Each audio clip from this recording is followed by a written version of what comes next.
Hey, what's going on, folks? How's everybody doing? Uh-oh, got some stupid shit. I told you, my system is jacked.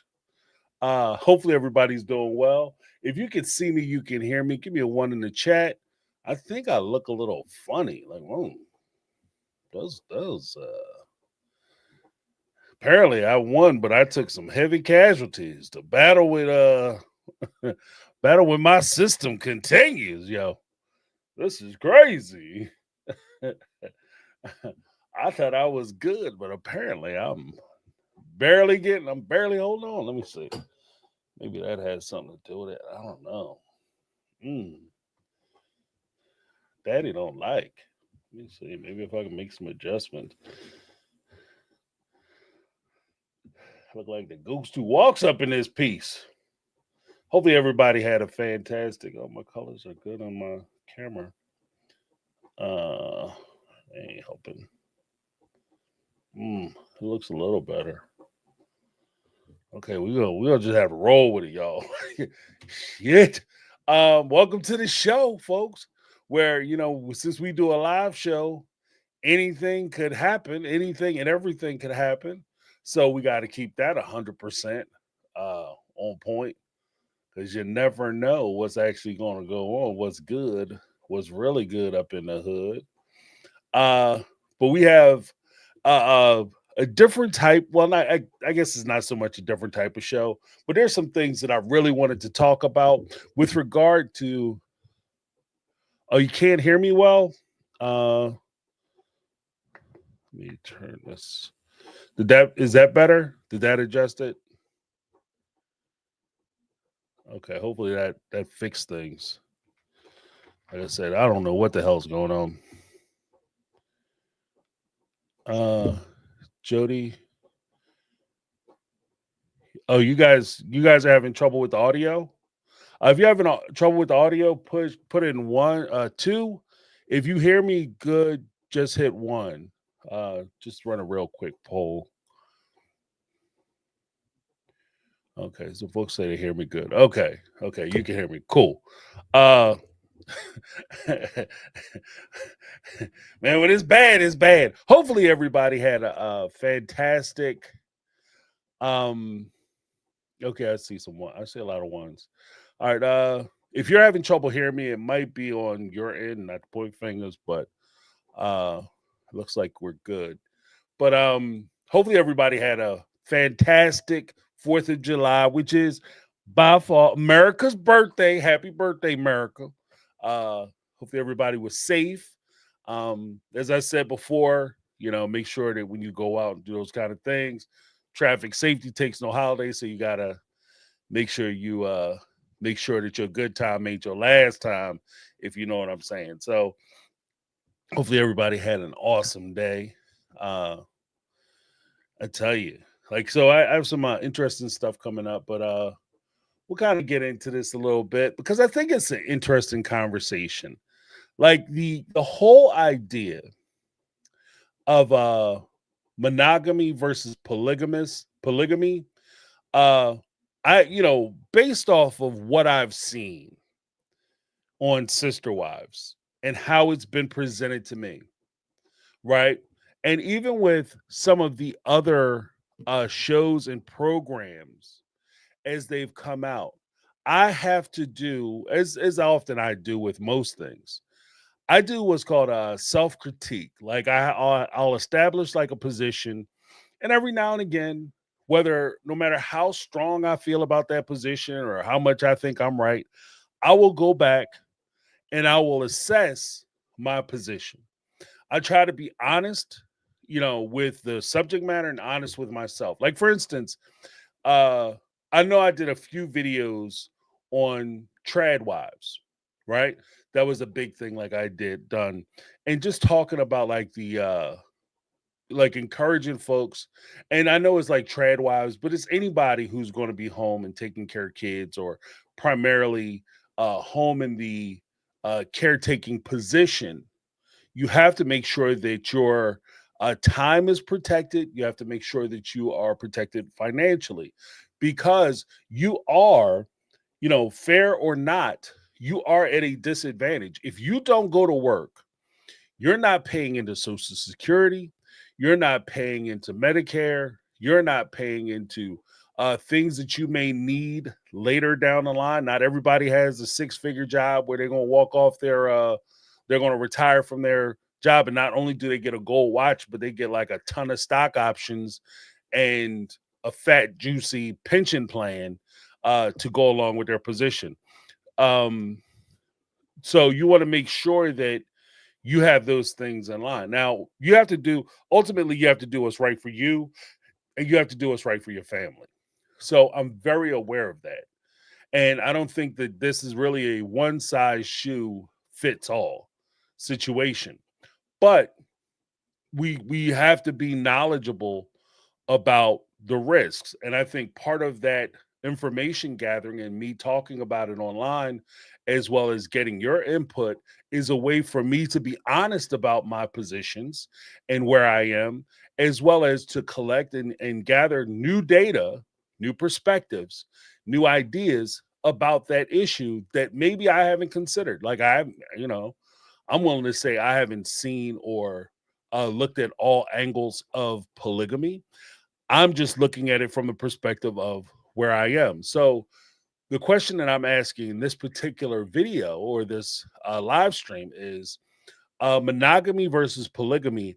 Am I biased in part because of Cody Brown and watching the Brown family? And, I think that is probably the most honest thing that I can do. First and foremost, I have to recognize that I have a clear bias. Okay. I am a monogamist. I take my monogamy very serious. I think that fidelity in and of itself is a serious thing. I don't think it's as flippant as you can go do whatever you want, see whoever you want, bang out whoever you want, and it's not going to cause a problem for nobody else as long as they don't find out about it. I think that the implications of it, like the ramifications, or as I think Betty Aldridge said last week, the ripple effect of it, essentially what she was saying. Like, we take a stone, throw it in the river, you have to deal with the ripples too. And I think that one of the ripples that you have to deal with isn't just the possibility of disease, children, or whatever, but it's the very real ramifications, long lasting consequences of that action. For instance, if you're out cheating and you get caught, when you get caught, because eventually most people get caught because it's hard to keep a lie going. Um, but when you get caught, you're not just hurting your partner's feelings. Yeah. Oh, you hurt my feelings. Oh, I don't know what I'm gonna do. Clutch my pearls. I'm catching the vapors. Like, it's not just you hurt their feelings for now. You can actually damage their sense of self. Like, it can get super crazy. So now, and I say crazy as in wild, extreme, not crazy as in they out their mind. I mean, what's wrong with cheating a little bit? What's wrong with a little strange? I'm talking about when you get caught cheating, people sometimes define their identity, and their identity, who they are, gets wrapped up in their social status, in their marital status, in their positions at work. And when you get caught cheating, you not only take that thing away and call that thing into question, but you call into question how they see themselves. And you also start to create challenges as far as their ability to trust people, their ability to trust themselves, because after all, they look at part of that is you blame yourself because, okay, maybe I'm not the reason this person cheated, and I'm not going to take responsibility for them cheating, but I'm going to take partial responsibility because no matter how you try to cut it, they always say the thing of, I should have known, I should have been more aware, I should have been paying attention. Why did I trust this dumbass? Like, why did I trust this person? And they heap a lot of things that are not really their responsibility onto their own shoulders. And again, this is like some of the ripple effects that goes on. So when I think about like keeping these relationships together, I think that fidelity is a big part of that. And what I've seen, even And I apologize because I didn't come out with a whole lot of content this week because again, I've been trying to go through and this whole first meeting thing, every time I turn over a damn stone. Guys, I'm up to like 3-4 videos just on like this first meeting stuff because every time I turn over a stone of thought and I pursue that, it's like I'm Alice in Wonderland and I just keep going deeper and deeper into the hole. I'm getting lost because every time I turn one thing up, something else pops up. Some other inconsistency pops up. Some other thing that was mentioned during the show, and I got to call back to that, and I got to get that information, and I got to tie this all back together. And I don't want to lose focus of the original intent of the video. Like it's crazy. And I think that like as we get into a part of the, I'll give you a little preview of some of the information that I was gathering. Part of the problem is that essentially, no matter how you cut it, at the end of the day, Kody was cheating on his wives. And I say it that way specifically. He was cheating on his wives. He wasn't, cheating because he had more than one, he was married to Mary and he had these other women. No, he had a commitment, and more importantly, he had an understanding with these women. And that's usually where monogamy comes in. And being a monogamist is like the understanding as a monogamist is that I'm with you and I'm not with anybody else. That's the understanding. Monogamy, right? But when it comes to polygamy, they have the same restraints. Really, they mirror our restraints. So if you have an agreement that you're with your wife, you're not supposed to be in church eyeballing a young girl that you don't recognize, staring her up and down, watching her walk back and forth, to the point where, let's be honest, if Robin wasn't a young lady who in my opinion, went down specifically to that church to run into Kody and try to pique Kody's interest and try to get Kody because she heard about this show, and I have crazy evidence, dude. I'm digging so deep into this. I found evidence to that fact. I felt, at least that to make me feel confident, feel this way. I found some evidence in to support from them to support that position. But yet I digress. When we go down into it and we see what he was doing, if Kody would say, instead of Cody Brown, the guy who's about to get a new TV show and be introduced to America and become famous, instead of him being that guy, suppose he was the guy standing next to him who was married to 2-3 women and he was 450 pounds, 5'4", eyes crossed, eyes crossed like an X, bad breath, teeth missing. He got like them summer teeth, like some of here, some of there, and just, hair. Like Kody, he got kind of a little situation happening up top. Like this guy has no situation at all. His stuff looked like he just stuck a fork into a lamppost or whatever, into an electric socket. Crazy as crazy can be. No job, no nothing, no prospects. He basically is living off of his wives. And that guy is sitting there staring at Robin. This story is not, oh, it was so romantic, I held her gaze. It's a different damn story. It's only this story because she was attracted to the person and receptive to the person who was staring at her in church. If it was the guy I'm describing, for those who don't know, all people in this thing are fictitious and do not represent anybody in real life. So if you know somebody in church, if you go to the AUB and you know somebody in church, I'm not describing that person. Okay, I don't know them. But if that's the case, right? When she looks over and this dude is staring at her, she's not feeling comfortable. She's not feeling secure. She don't feel special. She is certainly not getting struck by no lightning. She's deeply offended. And to be honest with you, if you're a young lady, let's put it in different perspective. You're a young lady and you went to go to your friend's church, your cousin's church in a different part of the state, right? You don't live near her. You go into a different church, a different community. And while you're at church, some creepy ass dude with his standing next to his wife is looking at you like, like you the last piece of cake at fat camp. Okay, he's staring at you like, look at that right there. Like, you are not excited about that. Okay, so I say all that to say this. That's the story as it's told to us is only cute and a wonderful story because of the way it turned out. But he was breaking rules when he did that.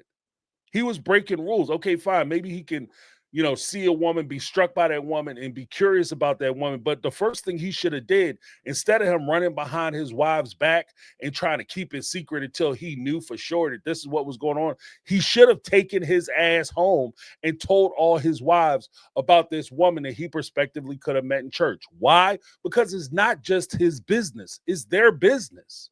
And that's my understanding of how, and maybe again, this is my prejudice, because if I was in that situation, I would imagine that this would be the only way that this type of relationship could possibly work. It can't work with me just popping up, hey, ladies, get the kids together. We're going to have a barbecue. Okay, this weekend. Yeah, Dad, we've been eating stale bread and moldy bread for weeks. Now we're going to have hamburgers. Well, I didn't say I was giving y'all hamburgers for the adults. I'm giving you guys all the hot dogs you can eat, right?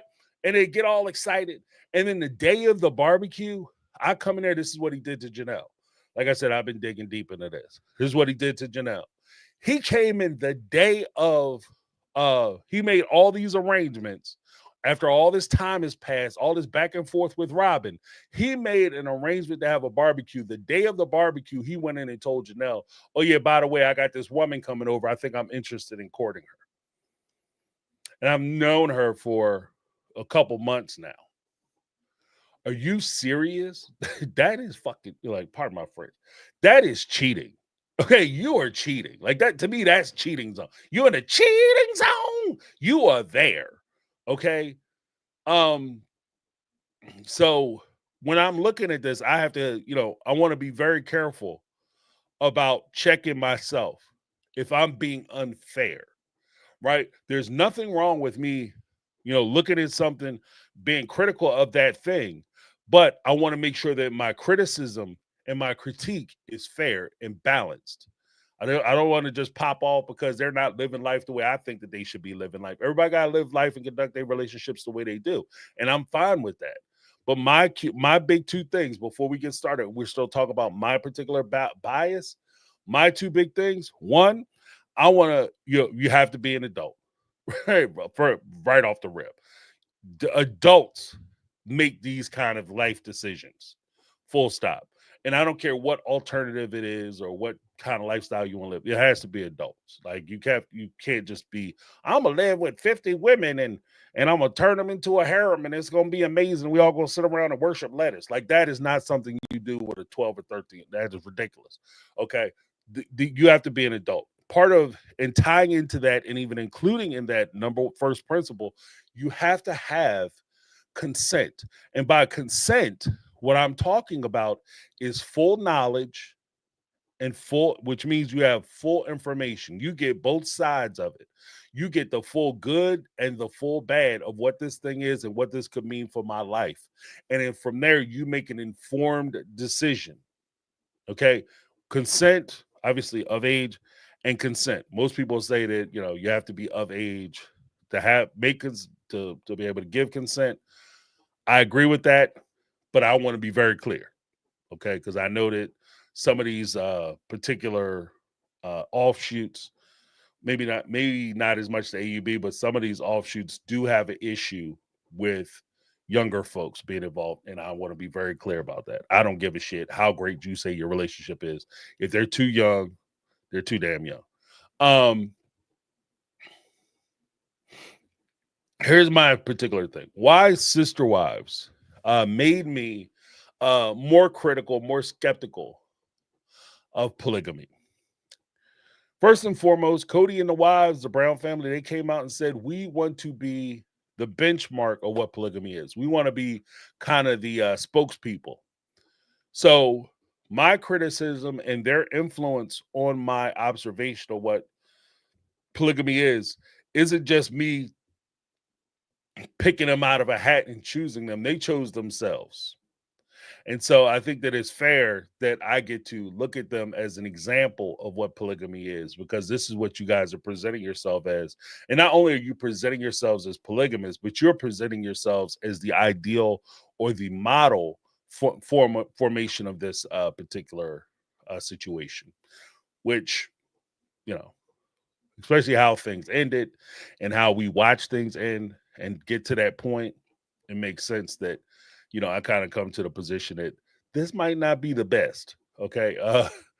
How Cody's and even when I look at like my position on polygamy as far as using a Brown family as a metric, uh Cody's behavior overshadows other polygamous stories by design. TLC presented them to combat, you know, really combat Warren Jeffs and everything that was happening to him, because his polygamy came into the spotlight. They were releasing sister wives to combat the whole thing with Warren Jeffs. And if anything, he was trying to reclaim the interest people had in polygamy because of a show that was very popular on HBO called Big Love. Okay.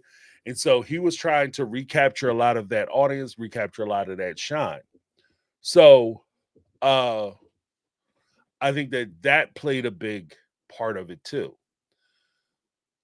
You know, my gut reaction when it comes to polygamy, I think versus I'll say my gut versus my intellect or my rational decision. My gut says that it's too problematic. Like I know, like when I listen to a lot of people talk, especially not to be too crazy with it, but a lot of ladies who do content or even news reporters or whatever, when they get the news reporters, they always say, oh, this is always a man's dream to have more than one wife. And I'm telling you that it's not a man's dream to have more than one wife. You may be able to argue that it's a man's dream to have, like some men, immature men and men who don't know any better, in all honesty, that they want multiple partners, but they do not want to increase their responsibility. That is not a thing. Most men are not sitting around trying to figure out how they can take and put more on their plate as far as financial, emotional, spiritual, psychological, sexual responsibility for multiple women. They're just not. Like, let's be honest with it. I can think of a few guys off the top of my head. I'm not even gonna say most men, but I can think of a few guys off the top of my head that don't even want to do that for the one woman that they have, much less go out and find 4 other people to do it for too. So the whole idea for me that, you know, Cody's living the dream is crazy talk. Okay, that's crazy talk. Ain't nobody trying to do that shit. That's nuts. You dealing with it, and I know they go to the because they're childish. They always go to like, oh, that time of month is crazy. No, it's not the time of month. It's the fact that you have different people, even though you guys come together and you guys make it work in the bedroom, in the boudoir. When you are coming together with different people, several different people, those several different people have several different life goals, dreams, approaches to how they deal with issues. All of them are going to approach issues differently. There are going to be things that are important to one and the other ones don't give a damn about. There's going to be some things that, you know, the one or two of them, they're ready to go to war over a certain issue, and the other ladies don't care about it, don't understand why they're so passionate about it, and that creates problems in your house. So, like logically, when I look at it, that and all the maintenance that's involved, the upkeep, the fact that if you're in this situation, my gut tells me as the primary focus as the so if you're in a polygamous relationship, the husband has so much responsibility that you really don't have time for yourself. You don't have time to pursue your own dreams because you're too busy trying to maintenance and take care of everybody else's. At least that's my thought on it. If you're in a polygyny relationship where there's multiple husbands, one wife, her job isn't just to please these men in the room. taking back shots. Her job is to make sure that these guys are taken care of psychologically, emotionally, everything else. And that's not, oh, well, these are traditional roles. No, these are the roles that you have to take. So if you say it's a traditional role, oh, she has to cook for these people. Well, he in a traditional role, that patriarch has to go out and make all the damn money and take care of 6 families or 4 or 5 families. In the real world, where everybody has to kick in, I'm talking about when people have problems, because I don't give a damn how good you are, how wonderful you are, you're going to have problems. And when you start to develop those problems, how are you going to get how are you going to deal with your wife who has a problem, but then your other wife doesn't have a dang on problem and she wants her time? Oh, but baby, I gotta sit with Missy Sue because she had a tough day at work. Well, tell Missy Sue to get over it because it's my day, and let's try to balance those kind of things. So I think that that's part of it, and that's where my gut is. Rationally, I can see, logically, I can see the benefits of it. Like, you would have built-in babysitters, you would have a stronger support system. You do have more people who are there for your kids. You have more people who could contribute to the house. If everybody's fired off and doing everything that they're supposed to do and equally contributing, then that does give you a broader base for wealth generation within your in your family. If everybody's going out to work, you have uh a couple, each of them make $50,000. They're making $100,000. But if you have, uh, you know, 2 more people, that's $200,000 in the household. And you still, like, your bills will be increased slightly. Your food is going to be increased. And as long as you're not trying to populate a small town of the world with babies, you guys will be able to afford so much more with that income. And it's not just about, like, logically, it's not just about having wives, but it's also about procreation, like responsible procreation. How many kids you trying to bring into the world? How many kids can you reasonably take care of? Those kind of things. Being able to, in some cases, you have to be able to, logically, it makes sense to me that you would have to be able to put your feelings aside, your dreams aside. So if you have a dream of becoming rich and famous, I don't know why my camera keeps turning, but if you have a dream of becoming a famous actor, you put that aside because your wives need you to go to work at the at the Sheets, the Wawa, the In and Out, you know. They need you to go work at the convenience store, the 7-Eleven, because we need to make so much money, and that money has to be consistent. So even though you have certain safety nets in a polygamous family, you do have to pay your part. So I mean, that's the logical part of it. Now when we get into it, we start talking about, like, Kody's approach. Uh and here's the real issue. And this is kind of where I'm coming from. Kody's approach wouldn't work uh either way. Okay. Some of the traits that I've seen, and I'm sure we could spend this entire live going through it and pointing out, like, a lot of places where he falls down. But just, like, overall quick snapshot, some of the failings that he's demonstrated on the show is immaturity. He's shown favoritism. So he has a favorite wife and he's not afraid to show it.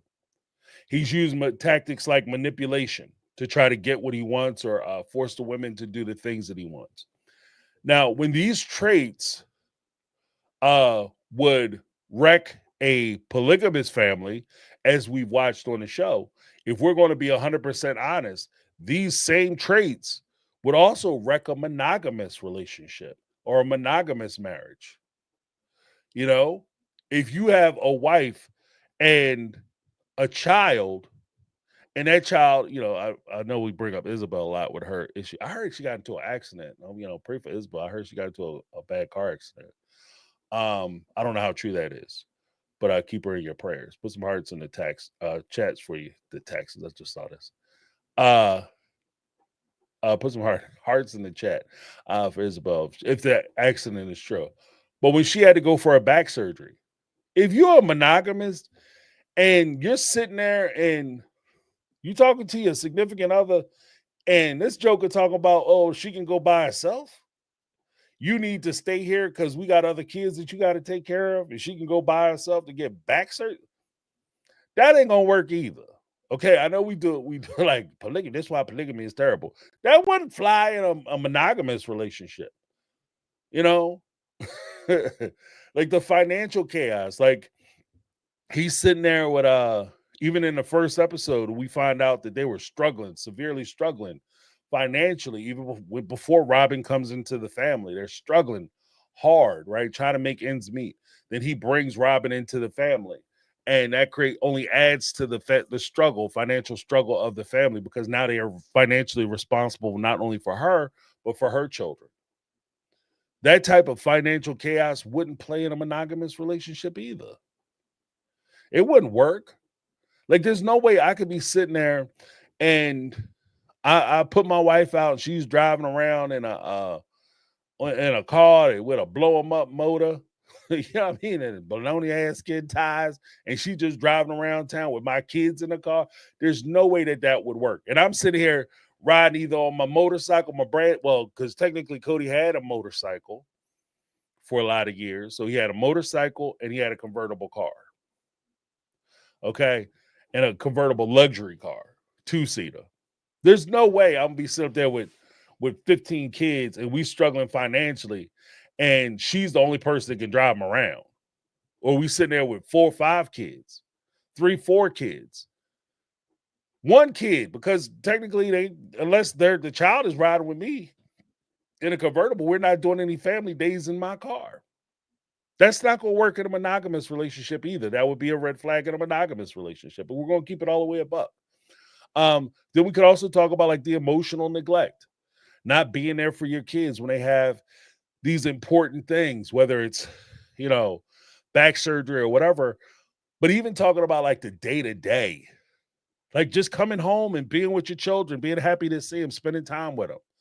If you're in a monogamous relationship and you blow through the door because you just got all work and you don't want to talk to your kids or deal with your kids at all, and you waiting for them, you trying to ride it out. So you go to happy hour up until the time their bedtime is at 8:00. You don't stroll in the door till about 9:30 because you don't feel like dealing with your kids. That only flies for so long, even in a monogamous relationship. So I think that those are some of the challenges that when we really break it all down, these are some of the things that I saw on Sister Wives that honestly, even though it was a clear example when it came to polygamy, none of that shit, none of the stuff Kody did on Sister Wives will work in a real G relationship. If you got a real one at home, you got a real woman at home, real woman who's like about that business, about her family, and about making sure things go well, she is not putting up with a Cody Brown.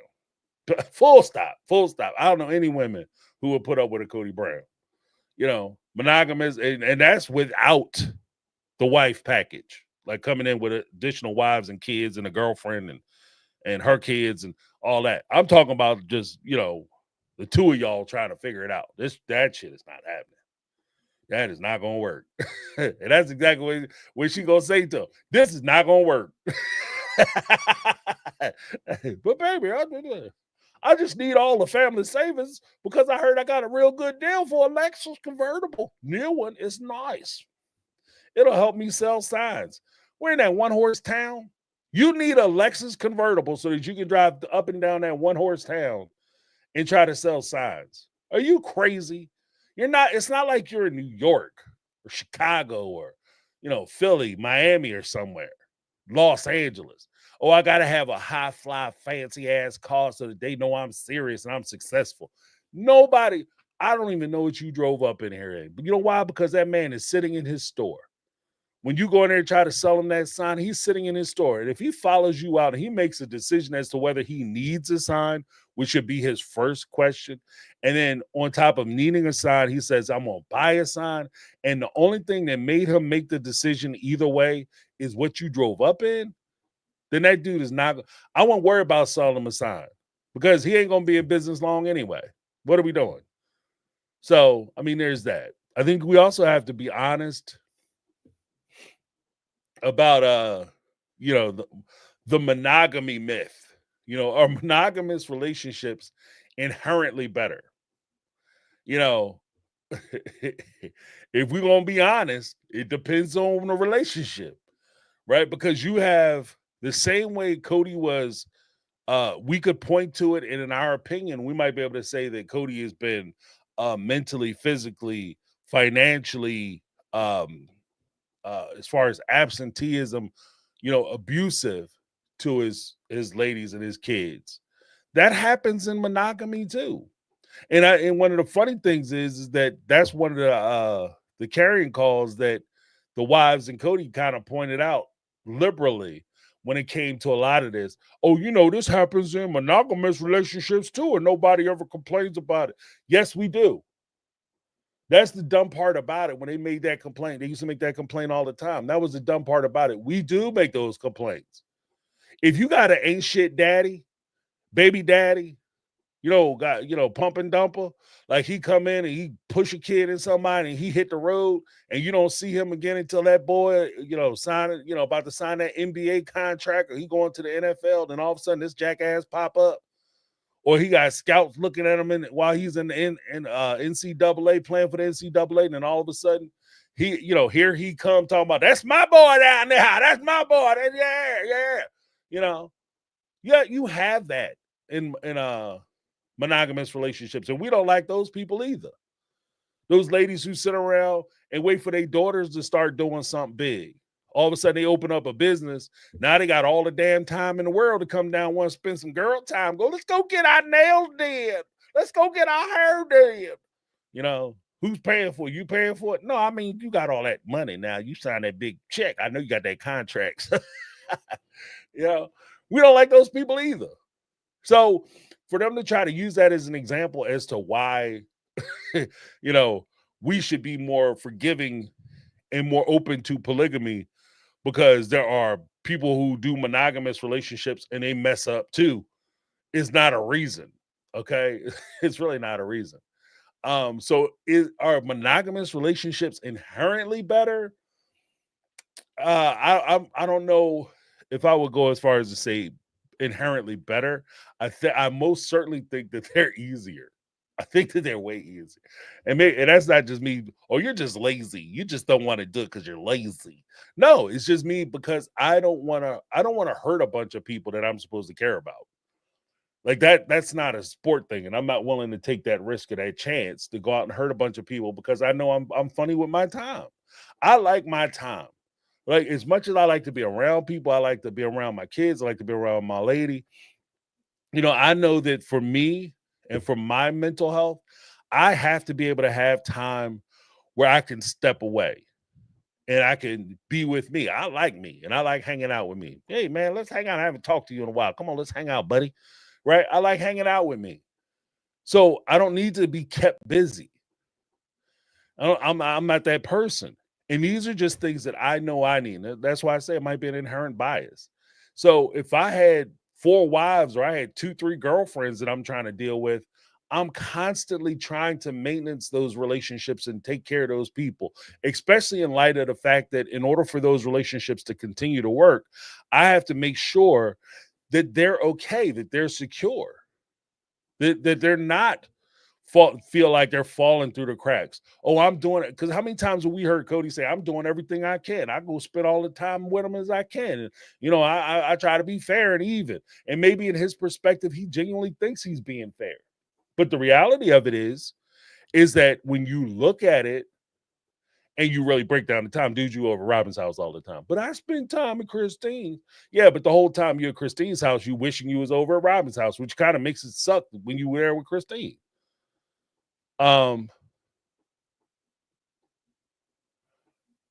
So it is what it is. So we got to ask the questions like, how does infidelity, abandonment, and controlling behavior show up in monogamy? Because it does show up in monogamy. When you have infidelity, like if you have polygamy, at least when you are pursuing outside relationships, you're under the cover of the agreement. Well, we agreed that I could add additional people, so that's all I'm doing. I'm just trying to figure out, if this person is right to join the family. That's why I'm sitting there trying to chat her up at the bar. 'Cause it's for you. I'm trying to figure out if she works with you, if your personalities work. I mean, I should be given an award, right?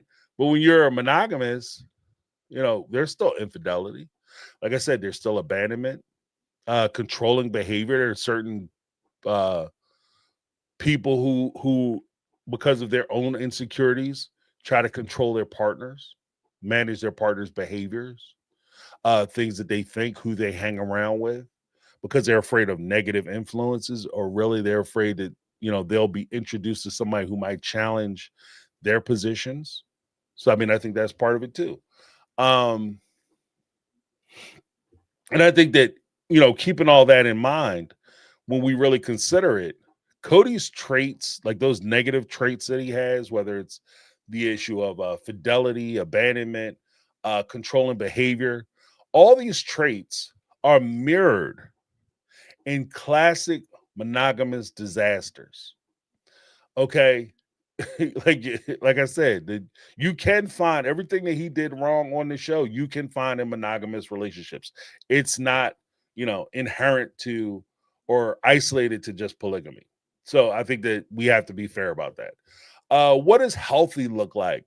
In any model. Like if you were going to try monogamous or polygamous, you have to have certain standards in order for these relationships to really have a chance of working out. And in my opinion, I think like shared values is a big thing. Like you have to be able to things that are important to you have to be important to your partner and vice versa. It's not everything, like as a for instance, story time. I about to break one of my rules, but I since I was a very, very, very, very young man, have been involved in one way or another in martial arts, whether it's boxing or taekwondo, kumsamdo taekwondo, shotokan, karate, Japanese art, kung fu, kempo, American kempo. I've Arnis stick, Filipino stick fighting, knife fighting. I've been involved in various things of martial arts, and I really enjoy it. Right, and so much so, I I watch a lot of martial arts films. Right, a lot of martial arts film. I'm one of them guys. Right, my wife can't stand martial arts films. So we constantly have a battle because she likes cats, right? And we have a room in the house called the cat room.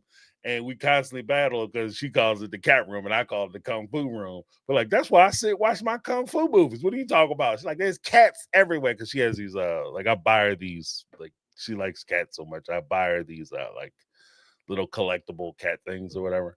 And so the statues all in the room. There's artwork and stuff that I've made her with cats on it.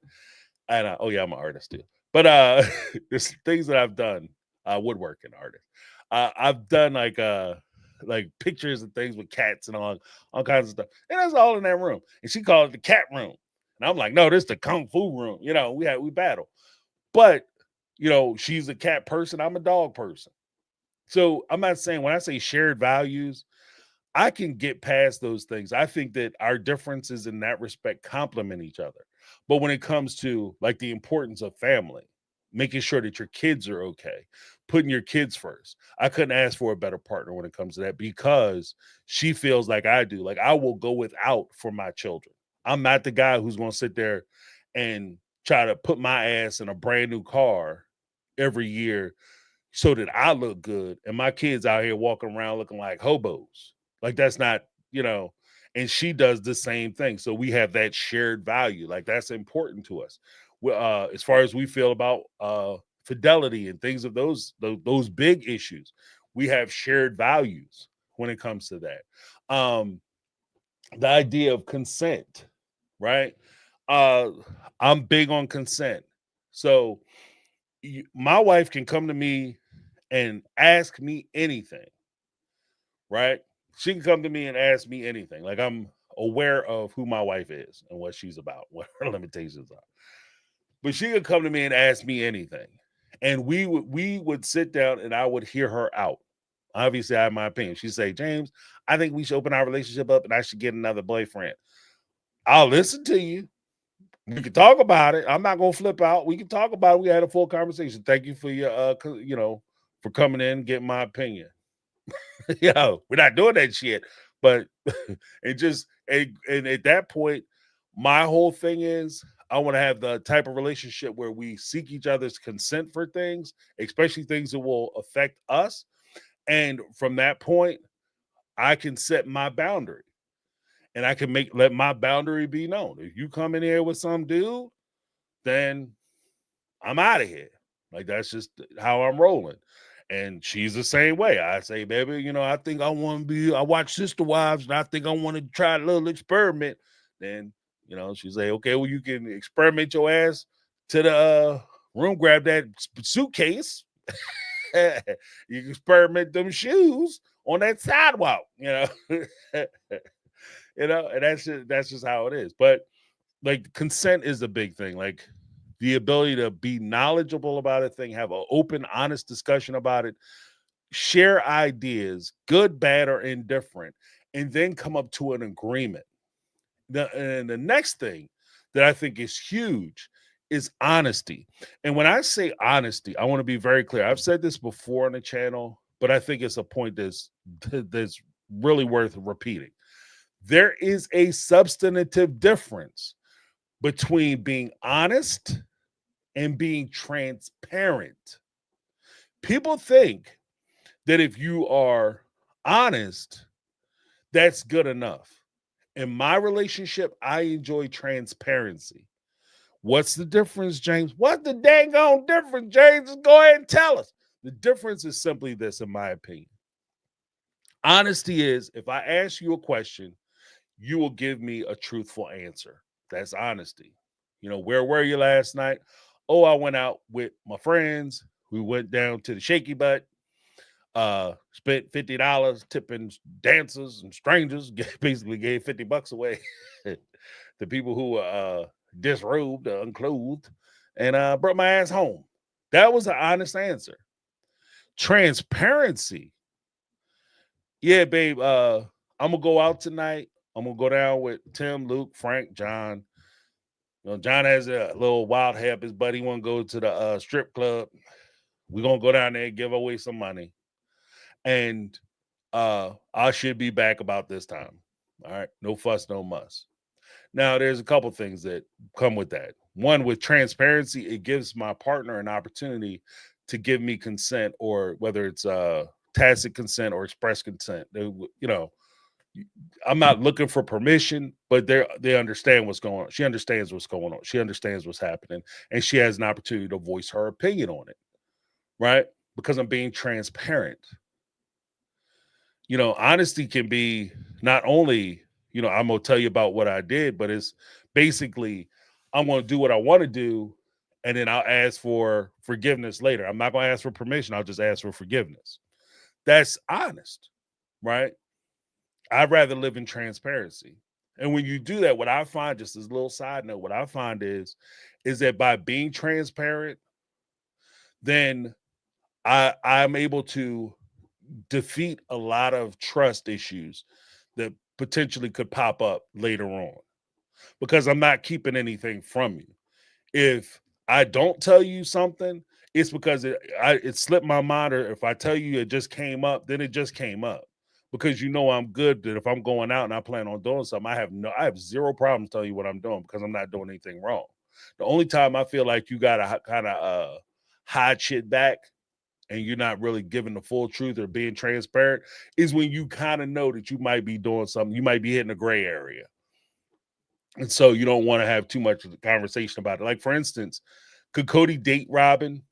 Again, this is something that I'm peeling that onion. Could Kody go out and date Robin and pursue Robin? Absolutely, because of the confines and the agreements that they had in their relationship. There's no reason why he couldn't do that. Was he transparent with it? No. If Christine would have found out about it, or Janelle would have found out about Robin and he told her the truth. He's being honest. He's not lying to her, but he's not being transparent. And because he wasn't being transparent, that makes people ask additional questions. When he didn't come home and say, Christine, this is the person that I met, and these are my feelings. Or he tries to hide back and denies that he's actually in love with this woman, which is against any real thing. Like even he said, you can love in polygamy, falling in love like that in polygamy don't work because you now have an established favorite. And whether he told them or not is irrelevant because these women aren't idiots. They see with their own eyes that you prefer to be with him. Robin, you're giving everything to Robin. She's, your kids are hungry. Her kids walking around with brand new sneakers and shit. Like you see that. You have issues at your house that you want them to come over and address those issues, but you have to call Robin's house to get them to come home. You see that. So, I mean, the honest thing, the transparent thing would have been for him to tell him, like, this is how I feel. I feel like my feelings for her are so strong it's crazy. I've been saying crazy a lot tonight, whatever. But yeah, so it is what it is. I think that coupled with all those things, like the shared values, consent, honesty, more to the point, transparency, there also has to be respect and adult emotional maturity. And this works for either relationship, whether you're in monogamous or polygamous relationship. You have to have your stuff together. A lot of times people talk about like emotional intelligence. I want a man or a woman who's emotionally intelligent. The problem with having a person who is emotionally intelligent is that you yourself have to be emotionally intelligent as well.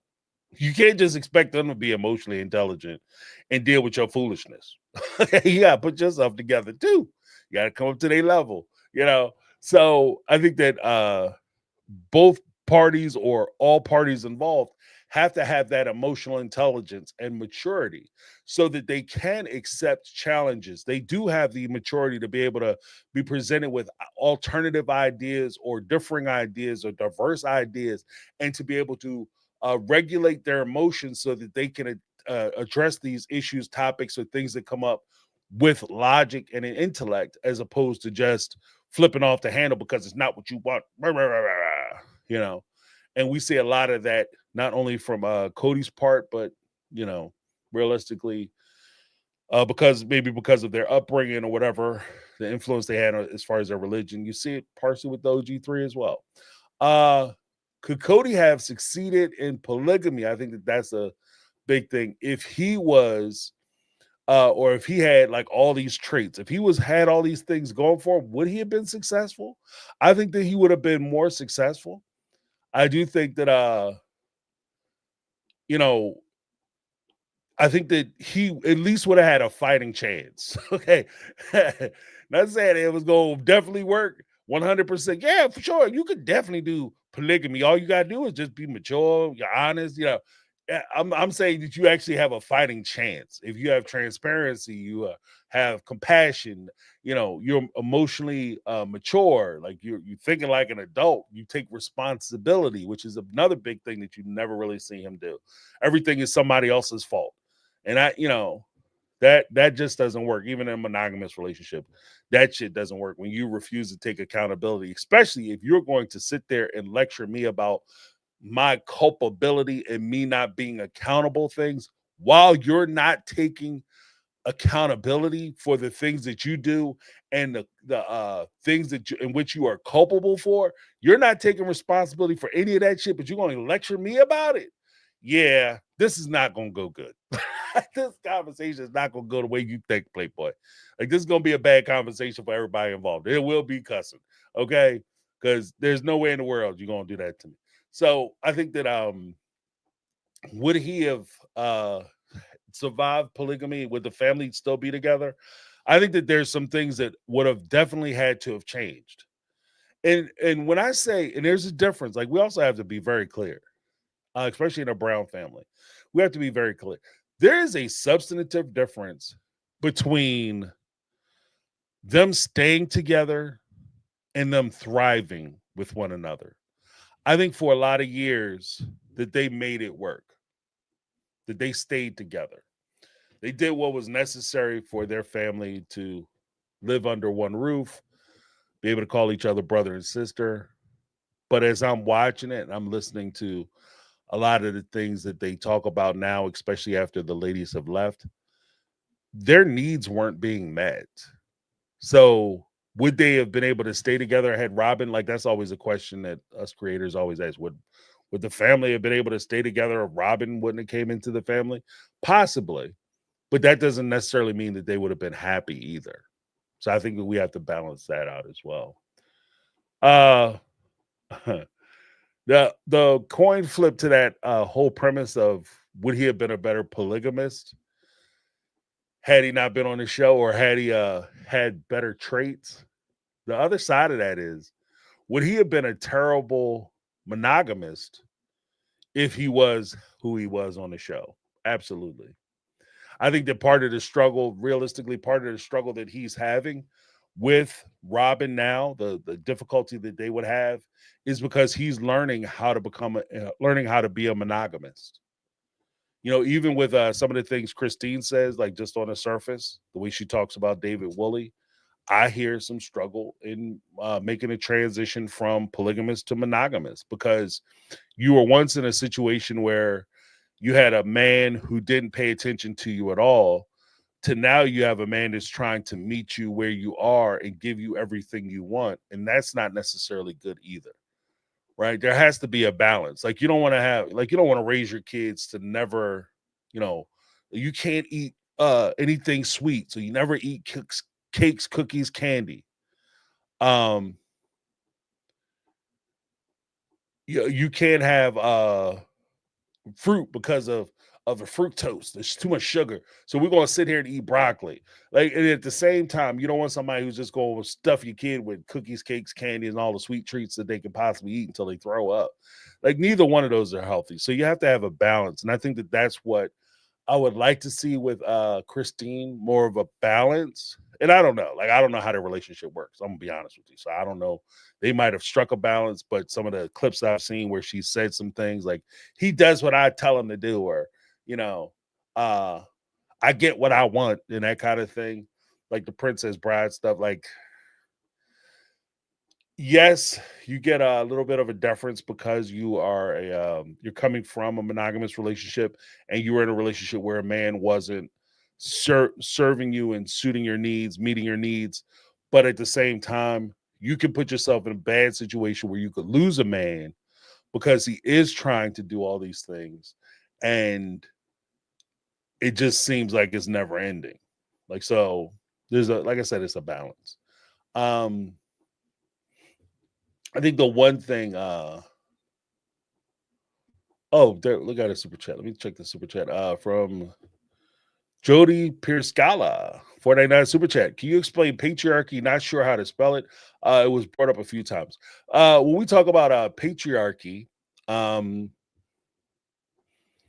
what we're talking about is specifically it could be the formalized institution or what we would see as being a system which is man central or suited for men. So basically, it's a social system where men have primary power and authority. So everything is man centric in that situation. As I'll use one of the sister wife examples. Uh, the way that the sister wife family is constructed, the patriarchal family is patriarchal or more to the point, polygamous families, as described by the AUB, as described by the Brown family, is that it's like a wheel. The men are the hub, and the women are the spokes, and the women have to space themselves out to basically accommodate the man so that the tire or wheel will have balance. So everything is focused on the man. Everything comes out of or goes through the man for his benefit. So that's how the system is designed. So when we talk about patriarchy specifically, whether it's through polygamy or in this particular case with the Brown family, and this is actually one of the things, uh, Jody, you're kind of on the same track I was, is peeling these onions. When you start talking about it, there's so much influence of why Kody is the way he is. I've said this historically, and I want to make this point again, and I'll probably make it several more times, that when he conducts himself, and you sit there and say, like, this dude had the wildest stuff come up out of his mouth. How does he legitly say this stuff with a straight face in the camera, like it sounds good or reasonable? And I think part of the reason why is because the people that he hangs out with, the people he surrounded himself with, the people that he grew up with. In some cases, these people not only had and maintained the same values and reinforced his belief system, but as described by Benjamin, the Fresh King, his nephew, Kody was, and this is going to be crazy for folks, so buckle up, Buttercup. Kody was the progressive uncle. He was the one who was like, oh, well, I'm not going to subjugate my wives openly. I'm going to give them a choice, even though they really don't have a choice. I'm going to pretend to give them advantages, even though they don't have advantages. I'm going to listen to them, right? Even though he doesn't have to, and he doesn't necessarily take their perspectives or their positions into account when he makes decisions, right? So, and he's the progressive one. So when we sit there and listen to him, he's saying things that would get him cussed out in some of the social circles, cussed out or abandoned, or people will argue him or shot him down in some of the social circles that he's probably a part of. But when he gets on mainstream television and say these same things, like, this dude is like he's a straight caveman, right?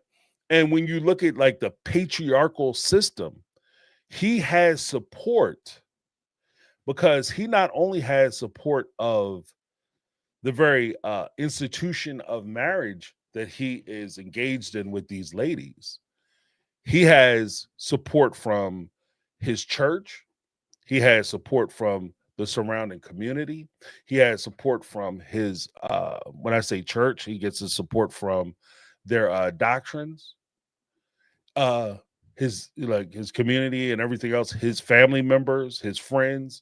So everything that he's doing is in place to support him in his decisions, and is directly going to benefit him, because all of the power in these situations, and if not all of the power, at least a clear majority of the power, is concentrated in him, and the systems are there to support and defend that power. So that's what I refer to when I talk about patriarchy. But thank you very much. You're probably not the only person who is curious about it.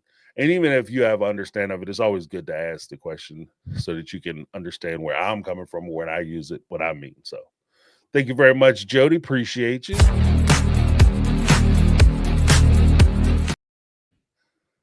All right. I guess the last part of it. Thank you, Lizzie B. Remember to give James that HBO special, help a brother out special. Click the like button for this live stream. Let's get those likes up. I think the challenge for us might be where do you stand after seeing Kody's mess? Like, are you more inclined to try polygamy? Did polygamy look cool the way it was presented early on? Did you think it could work? You know, some of us, it was kind of a social experiment. Like, oh, I wonder, this is interesting. I wonder how this is going to go down in flames, or I wonder if this actually is going to work. Are we fair to plural families when we only see the Browns? Like, and that's one of the things that I do struggle with, is because I don't want to sit here and say all polygamous families and every man who involves himself in this is a misogynist pig who's trying to take advantage of his wives and he doesn't care about nobody. Because I'm sure, as with most things, whether it's exception to the rule or just different people's perspectives, I'm sure there are people out there who are not only engaged in polygamy, and they are The gentlemen are benefiting from it, but their wives and their kids are thriving because of that system. Like people are resilient, and I'm always left in awe of how resilient human beings can be. So we can make the most out of the least. You know, we make it happen. So there are people who might be in these systems and they're making these systems work. There was a guy on My Five Wives. Uh, when I watched him, I gotta like, even though he was from the same church as Cody, and technically I think he was in the running to be uh the sister wives. His family was going to be TLC's sister wives. And when I watched him, I genuinely think he genuinely cared about his wives, and he really cared about his kids. Like, he wasn't there for the fame, he wasn't there for the money, he wasn't there trying to you know, willing to do whatever it took to stay on the show. Cody, if he had to set one of his kids on fire and have him run across the lawn, or they would cancel the show, he'd be there trying to, eeny, meeny, miny, mo. Like, you know what I mean? Like, that's the feeling I get. Like, them kids would have been in trouble. They was in danger over Cody house. But with the gentleman I'm thinking about, Brady, with Brady, I genuinely think he cared about his family. Like, I think that he really cared about his family. He loved his wives, and he struggled. Like, and he admitted that there were struggles between jealousy, envy, like time constraints, who was getting how much time, and they did have their disagreements. But as a family and as a unit, I did see more cohesion with them. I did see more of them functioning more in a more mature manner. Like, again, he had struggles because dude I think he had like 22 children. I want to say 22 or 24. I think it was a round number. I know he was in the 20s, and then he started having grandchildren, and he was having to deal with that. So he was under tremendous financial stress, which, let's be honest, like, money will break your ass up faster than infidelity sometimes. And when you have that many children and that kind of responsibility, financial responsibility, you are taking a risk. That's one of the big things. Like, when you get involved in these polygamous relationships, I wonder how many of them end because the money is just too, as short as a kindergartner standing in the ditch. Like, this money is low, and you don't see any way it's going to get better. And then you see your kids struggling. Like, I think that might actually drive more people away. So I always ask that question: am I being fair? And that's why, like, if you guys know any polygamists or people want to come on the show, I'm more than willing to talk to them. Just reach out to me at mytakeonrealityquestions@gmail.com, and we can have a conversation. I'll bring you on the show. We can have a conversation about polygamy. If you don't think that I'm representing polygamy fairly, or you don't think the Brown family is representing polygamy fairly, then you can come on the show and we can have a conversation about it. You don't have to come on and blast your name out. I know there are some concerns and there's some, fear that, people figure out who you are. You might get yourself in trouble. You can come on as anonymous. I don't care. I'm more interested in the conversation and the information than I am in trying to jam you up.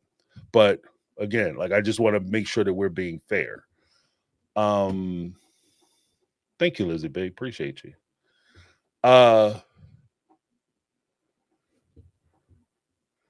Yeah, Juliana Kinkill said, I got your name right. I believe Brady didn't want their issues coming out or out or showing up on the show, so that's why they didn't continue. They do okay, but not what we were led to see. Yeah, and that's the thing. Like, I'm gonna be honest. Like, I like my relationship. I like my relationship with my kids, but if we gonna keep it all the way a buck, and this is one of the issues that I have with Cody, and I'll wrap up pretty soon so you guys can get in, because I'm trying to end it after 2 hours. But here's one of the things, like, I when I was excited about Christine getting engaged and getting married and finding a person that she could spend her forever person, right? But I do have concerns that you put your relationship under the microscope of social media, of like fans, prying eyes, and curiosity. It could destroy your relationship. Too many, what is it? Too many, too many chefs in the kitchen can spoil the soup. Too many opinions in your relationships can spoil your relationships. Especially when you have people, I'm willing to admit and acknowledge it. I don't know you. I don't know your personal life. I don't know your business like that. But watching the show, I will make assessments on your situation. And even though there's 365 days in a year, you might have had one bad day, and that's the day they were filming you, and that's the day that made it to the screen, and then you riding that out. And that might be the thing that breaks you up. So, I don't really give a whole lot of I completely understand. I agree actually with Julianne. I do think that was one of the things that they had talked about.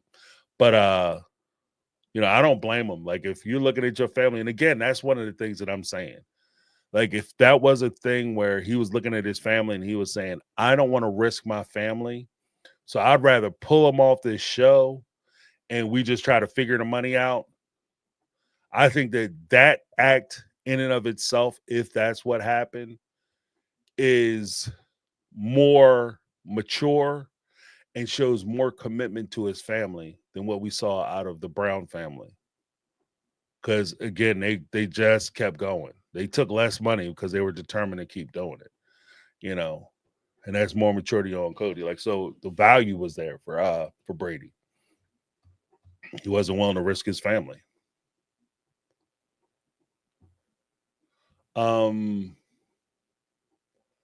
So how do we separate the relationship structure from the person running it? I think that all of it can be done that way. I think that we can always look at individual cases. We can always listen to different perspectives and different opinions and make the best decisions as we can. And we always, at least for me, I always try to keep in mind too, that these are their lives to conduct how they see fit. I'm not the relationship police. Like it's not my affair to sit here and try to tell, people that you got to be a monogamous, you have to get married, you have to have kids after you get married. That's the only way you can do it. That's not my place. You got to marry this, you got to marry that. That's not my place, right? So you have to do things that you need to do for yourself. But per usual, when we talk about consent, I like to make sure that you are aware before you get involved with this. Hey, have you ever thought of this? What happens if this happens? Like when the Brown family would go on these debates or whatever, or they would be asked by the fans, what happens if this relationship doesn't work out and you guys break up? Oh, that has never happened because we love each other too much and we're going to stay together forever. That's not what we're asking you. And there's a reason why we're asking you what we're asking you. And as they proved on the show, that is a very important question. What happens if this relationship doesn't work? And I have no legal protections. I have zero legal protections. And I'm sitting here with a bunch of house full of kids and I have zero legal protections. What does that look like? That's an important question. So, let's see. So yeah, I mean, I guess I'm curious, like when you guys call in, if you want to talk about maybe how good or bad you've seen polygamous or monogamous relationships worked out. Let's call out maybe the double standards that exist in monogamous relationships versus polygamous relationships. Monogamous do it, boys will be boys. Polygamous do it. Look at those scoundrels. Ridiculous. Patriarchy is alive, In that situation, monogamous relationships can be patriarchal too. I mean, they have a whole movement. The men's group have a whole movement about like trying to establish or reestablish patriarchal based relationships. So I mean, that's there. We always have to ask the question, do we excuse or overlook monogamous cheaters, people who cheat on their husbands or wives when they're in a monogamous relationship? do we get past that or over that easier? You know? And because I'm kind of curious, what would you guys do different if you were in a Brown family? Like if you were a part of that type of relationship, how would you make it work better? But Peach actually said something. Wait, was that polygamy? Polygamy on a straight out creeps.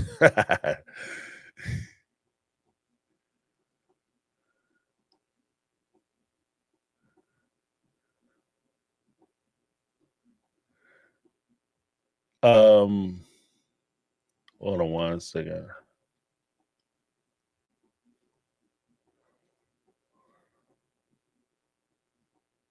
Oh, here we go. Pete said, Gnosis Self says it doesn't work, and they are from the community, so does her husband, and he's from it too. Yeah, Gnosis Self, I gotta reach out to them, Melanie and Corey. They are from the AUB church, the same church that we've been watching with the Brown family.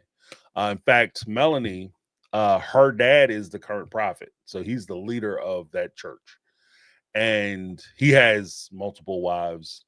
And in fact, she grew up in polygamy. She grew up in polygamy. So so did Corey. Corey's dad had a bunch of wives too. He has a bunch of brothers and sisters. Like it's crazy. Like they told me, I was like, what the shit? Like, woo, my head hurts. Like you think about that many children. Like that's a lot of responsibility. But again, it also like I'm looking at it like when I hear, and this is one of the things that I have to self-critique, which is why it was so important when Jody asked that question, like to be more specific, so that we understand terms. Like when I'm thinking about 18 kids, Kody has 18 kids. When I think about 18 kids, I'm thinking, how am I going to be an active, involved parent for 18 individuals who have 18 different interests, things that they're passionate about? How do I function in that situation effectively? Right. Whereas in some families, maybe the Brown family, maybe in some of these polygamous families where they have all these children, they look at it and say 18 kids, it doesn't matter because that's their mama's responsibility. So all I got to do is show up with a check, drop that check off, and I did my part. And so I think that we have to understand those differences too. Like we have to at least be cognizant or remind ourselves of those differences. At least I do. So when I say like Kody has 18 kids, how the hell did when Corey said that and Melanie was talking about how many siblings or whatever she has, cousins and all that, I'm like, I don't know how the hell you do that.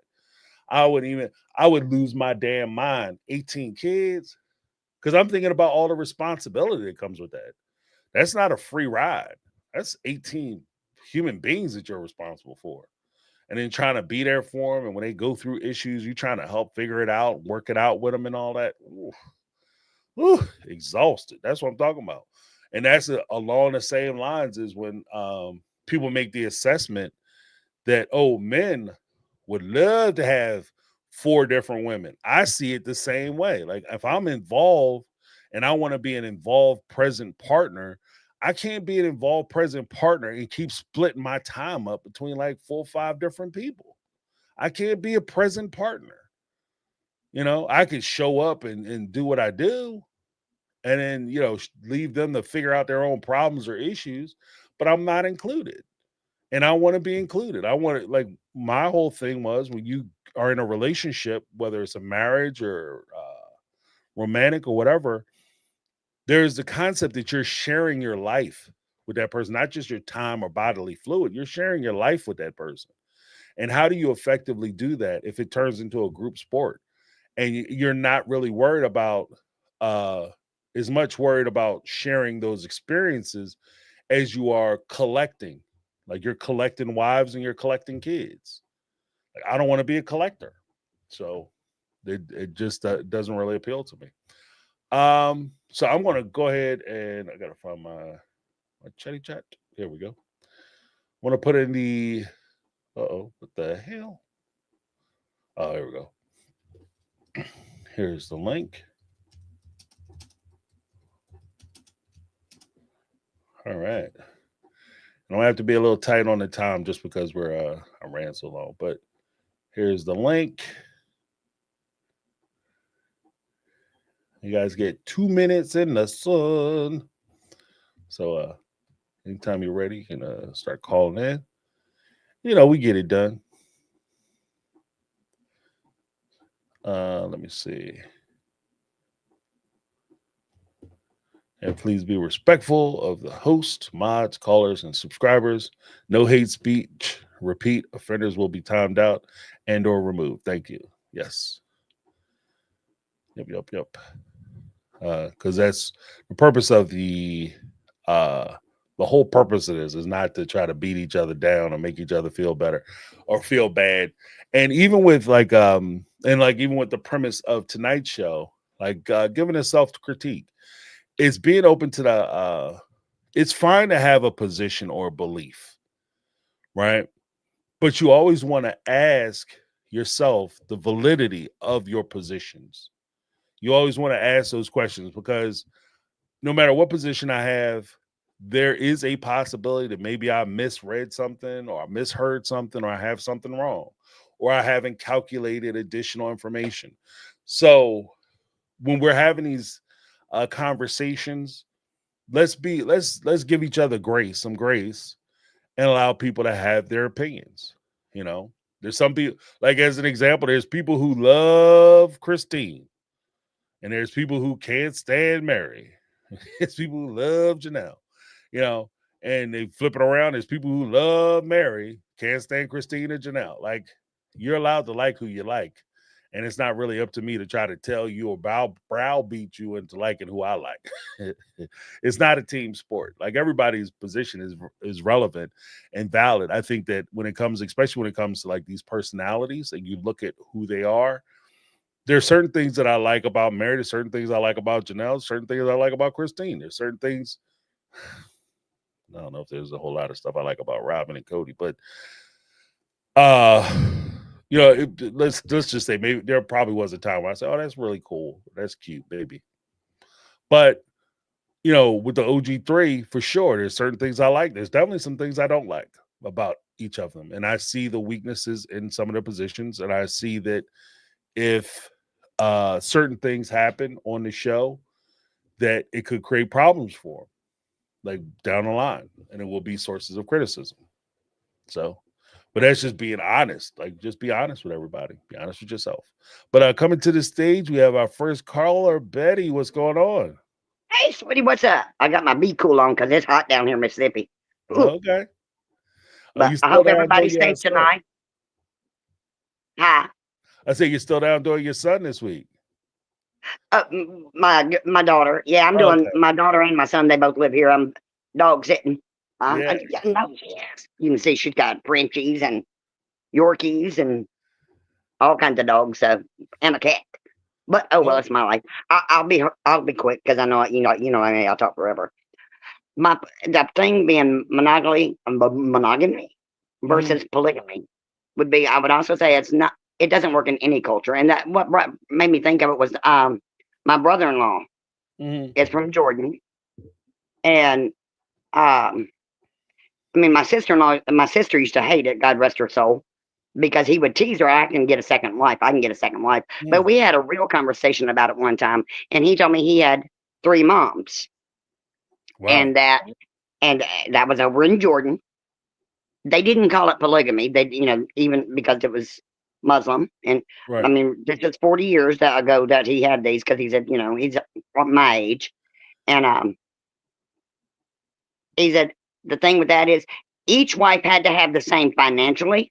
Right. Like that was like given. Otherwise, they were looked down on in the community. Period.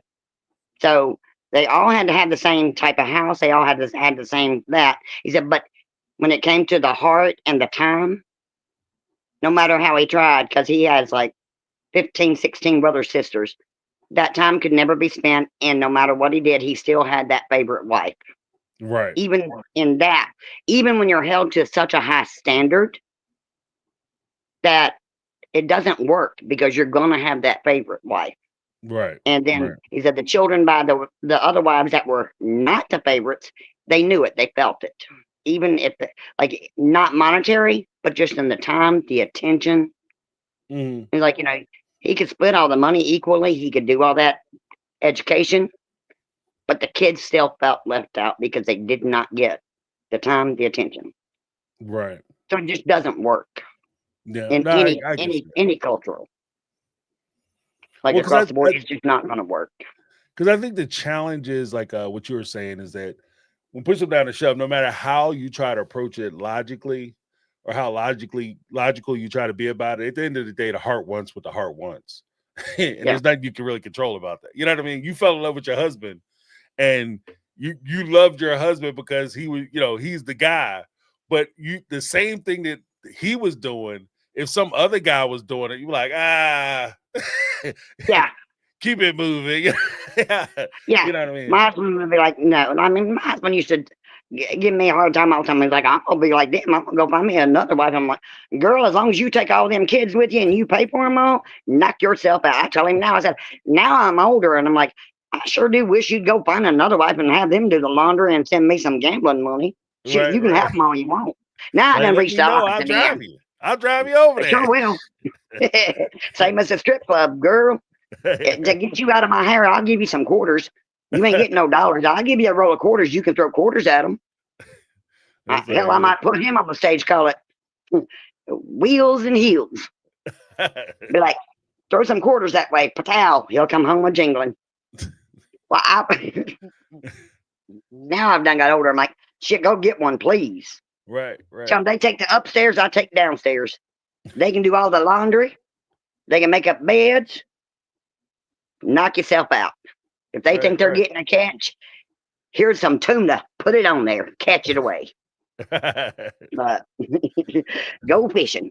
Well, I Right. love you, baby, and I didn't mean to keep yapping. I just wanted to make that point when it was monogamy versus polygamy that in any culture, Mhm. anywhere, even the ones that are held up to a much higher standard than Right, what Cody was held to, it still doesn't work because right. my brother-in-law is still hurting from that. Mhm. And, I mean, like, he has 7 kids, and, like, he was so traumatized by, like, after my sister passed away, because she was only 43 when she passed, and her baby was 3 months old. Mm. And I would tell him, like, a year, 2 years after, I'm like, you need to, it's okay to open yourself up to another relationship. She wouldn't want you to be single for the rest of your life. Right. Or you're dealing with 7 kids, 6 of which are like from at that time were 10, from 10 years old to 3 months old. Mm.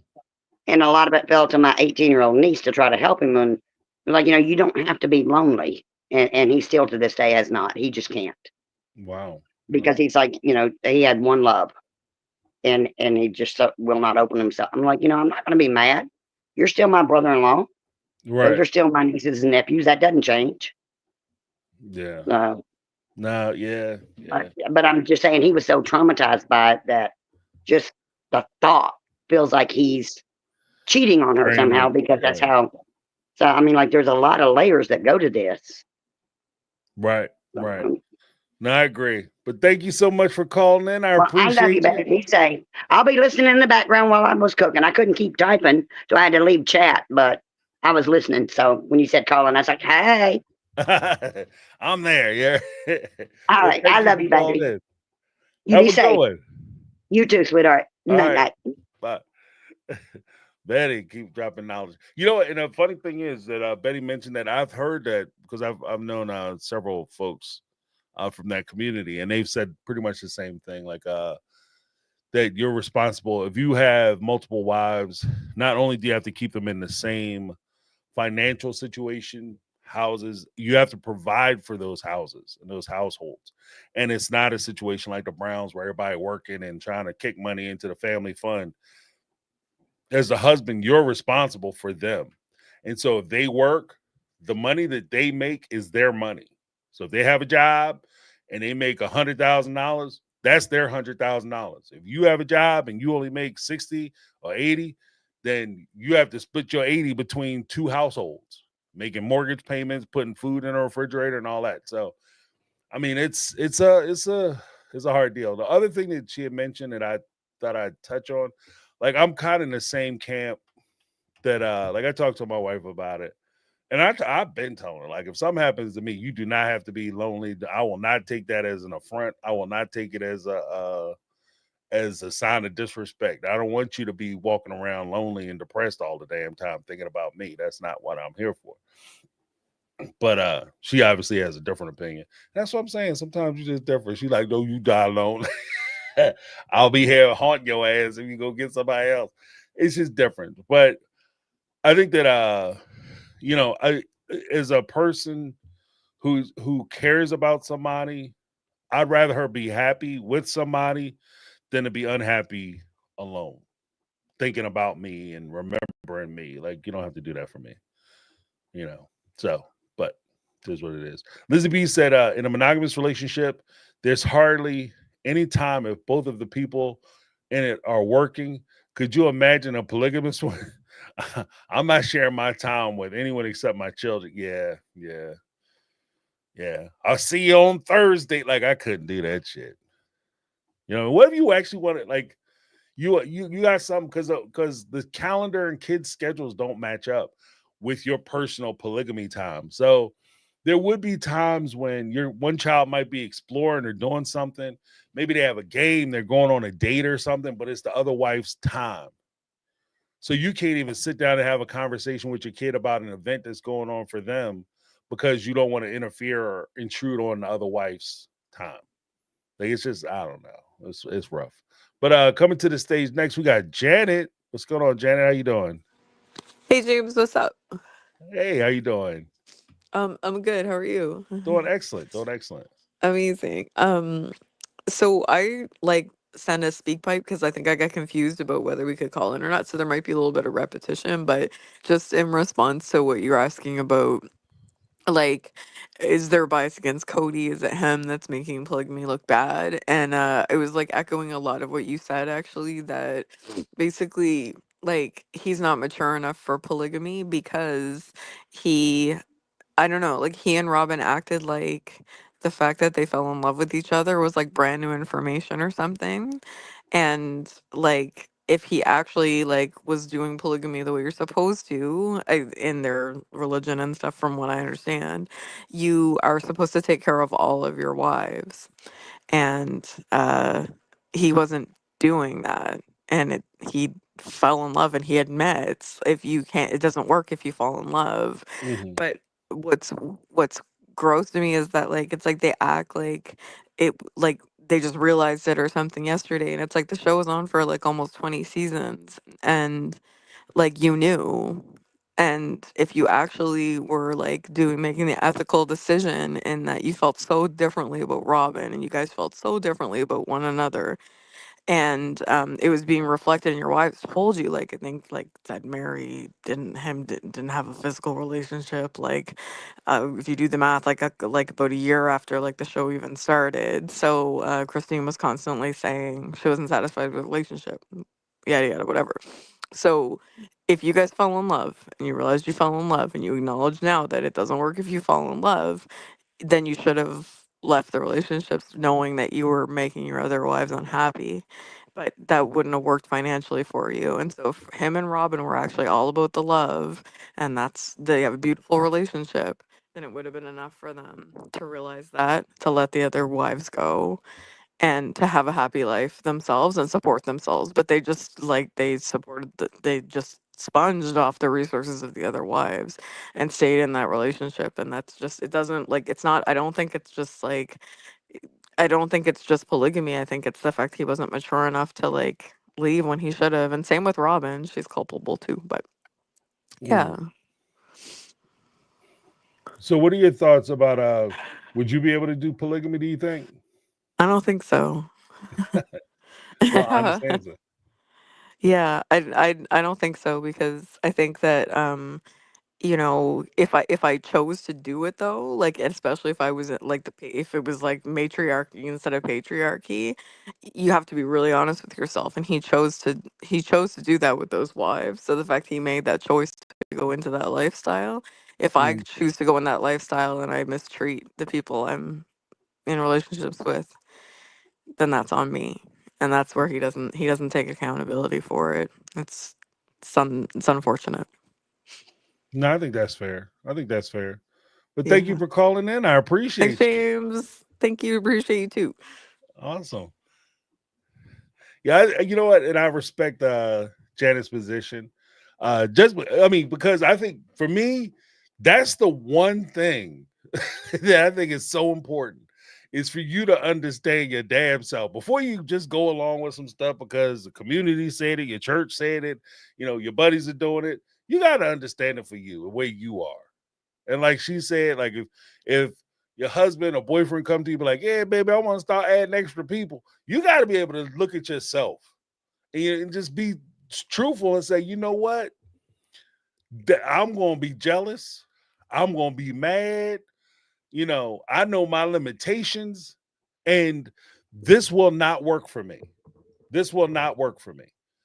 And because once you open that door, because there's some things that, you could go to the, show my age, you can go to the Baskin Robbins, you can go to the Cold Stone or whatever, and you can sample some ice cream. You can't sample open relationships. Okay, you can't try it. Like, let's see if it works. I don't know. Like, it's your ability to do that and be able to successfully close that door is in my opinion, is extremely limited. So if you open up the door, once you have certain permissions and you allow me to do certain things and I have certain freedoms, now all of a sudden you're taking something from me. Like, so you saying now, like, we agreed that I was going to be able to see other people, and now you're trying to tell me that I can't? Now you're taking something from me. I had options. I had things planned. I had situations planned. It was a cute little thing that I saw at the supermarket at the gym. I was going to go up to her and start talking to her based off of our conversation. And now you're telling me that you don't want to do it. So I would even say before you get to maybe, start with a hard ass no. No. I was always taught story time. I was always taught that you if no is the easiest thing somebody can tell you. When you go for a job, and this is an example I use all the time, you go for a job, if you ask that guy for a guy, gal, whoever, for a job, and they say yes, now I got to try to make this work. I got to fill out a bunch of paperwork. I got to onboard you. I got to send you through orientation. I got to make sure you have training. I got to make sure that you're the right person. If you come into the job and you start messing up, whether you showing up late or you're not showing up at all, you got to sometimes show up, sometimes you don't. You stealing or whatever the case may be. Now I have to go back and justify your existence at the workplace. Why I hired you, why I put my name on the thing. Conversely, if I say no, I get to go to lunch. I get to go to lunch. I get to take the rest of the day and play Sudoku on my computer. Right? I don't have any other thing to do. In these open type relationship situations, somebody, I want to try it. And maybe we just try it. I mean, you're saying you don't want to do it, but you have never done it. So you don't know what it's about. You don't know what it's like. Why don't we just give it a chance? Right? No. We don't want to give it a chance. We don't try shit. We're going to just let me think about it. And if I come to the point where I agree to it because I've weighed the pros and cons, and I think that this is something I can do, then we'll try it. But we ain't going to try nothing that I'm not absolutely sure. Because when it comes to stuff like that, in my opinion, I don't think you crack that door. I think you take the door off the hinges. Like it's not a door that can be closed again. Like you go to these swinger parties and stuff, because I've known people who participate in that kind of stuff. And they sit there, oh yeah, I mean, it's the greatest thing ever. The ladies have so much power and control. Yeah, okay. And then they try, you should try it. No, not trying that shit. You know why? Because there's nothing that can happen after I see what I'm gonna see when I get there. I see a guy with my lady. I'm not what I'm. How I'm gonna, you know what I mean? I don't have one of them Men in Black flasher things that I can wipe that from my memory. Oh well, we just tried some stuff. It didn't work out. Like that's not what's gonna happen. Every time I look at it, I'm gonna think about that person that she was with. So it's not a feasible thing. You got to understand yourself. You got to understand what you made of, you know. And so, and there's been a lot of badass ideas. Oh, we just do it. It'll be fun. It'll be good time. You go do it, and then all of a sudden they throw it in your face. Nope. You know. So no, I'm not doing that. Like you just got to know your limitations. And I think that's all it comes down to.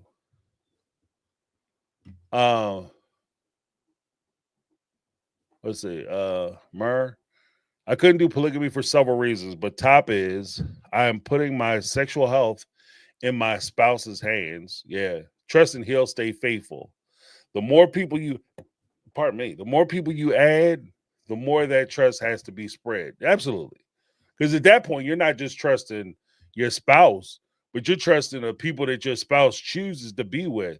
And there is a, woo-wee. They got I did a little bit ago, I did a video about that 90-day fiance hunt for love, where a guy was making some bad choices, a guy named Rob. And there was a girl, Yachty with the body, she down there, doing her thing on the boats in Miami, catching the motion of the ocean.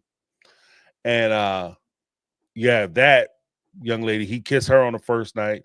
Then he go back and kiss this other girl or this other woman, Jen, Colombian lady. He hooks up with her. Then Jen hooks up with this other guy, Cole, and then she also hooks up with another cast member, a woman named Chantel.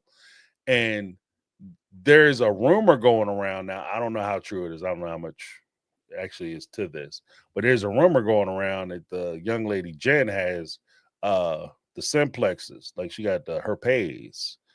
And so in that one fell swoop, she potentially could have spread that to Rob, to the pilot guy, Cole, to another cast member.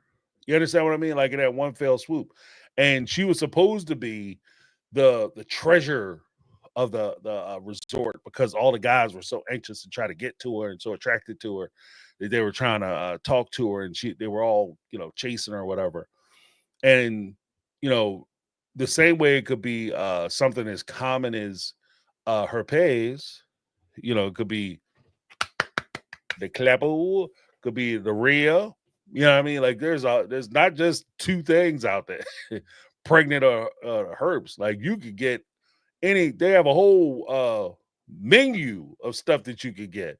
And not to mention, one of the big things that like, even when we talk about like sexual health, part of that sexual health, and that is extremely, in my opinion, is extremely diminished and put into the back seat, is your partner and where they are. Because too often, especially on TLC, and I'm looking right at you, TLC, because I know you got your interns watching my stuff, because there's a couple things you guys put out I know I've said, and I was the only one who said it. I know you guys are watching, so please listen. I'm just joking. I wish I was that arrogant. But one of the things that TLC is doing is that they're trying to minimize the effects of like these types of relationships where you just going out and it's all about, clapping cheeks, right? That's what all it's about. Oh, that's the pleasure. That's what you got to do. That's what makes you a man. It's, everybody wants to see it because it's so interesting. It makes you so special. But they never take into account the person that you're bringing in. So if I'm with my wife and I love my wife and I want to bring in some guy, let her go off with some guy, or I go off with some young lady, and me and my wife genuinely love each other, then what are those other people going to be to us other than receptacles? Like, at the end of the day, and this is actually going to sound kind of prudy and cruel, where that, but it is what it is. Like at the end of the day, to make the point, there is a facility in the house that is designed to catch human fluid, and it's called a toilet. Like, so basically, you're turning another person into a relationship toilet, and I don't think that that's fair.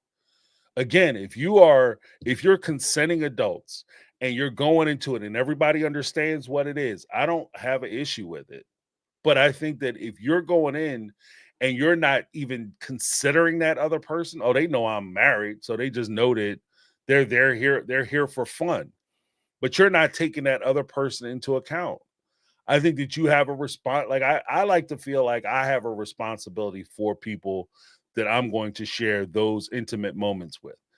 You know what I mean? Like you can go out and be with who you're going to be with, but I think that you have to be honest with yourself and allows you to be honest with other people. If I can't tell you how many people I've known who will sit there and say that I'm gonna get involved with this person or that person, and it doesn't matter. I know they have somebody, or they're with somebody, and their relationship is open, or they cheating or whatever. They're the other person, and I don't care because I'm gonna get what I want, and it's all good. And I could do it. And inevitably, what happens every time, or at least every time there are people I knew who could do it, but a clear majority of the people I knew couldn't do that. They couldn't just go be with somebody and it didn't mean anything to them. So in most cases, what happens is they convince themselves that they could be with this person, not have any feelings. They go be with this person and they do it a few times. Then all of a sudden they heartbroken. They talking about they gonna go up to the like I knew one young lady. She said she was gonna go up to the wife, ring the doorbell, and tell the wife all about their special relationship. And I was like, don't you do that shit. Don't you do that. You know, I told you it was a mistake from the start, but don't compound your bad decision with another bad decision because you feel bad because you're not getting the thing that you want from her husband, and you're ignoring the fact that that's her husband.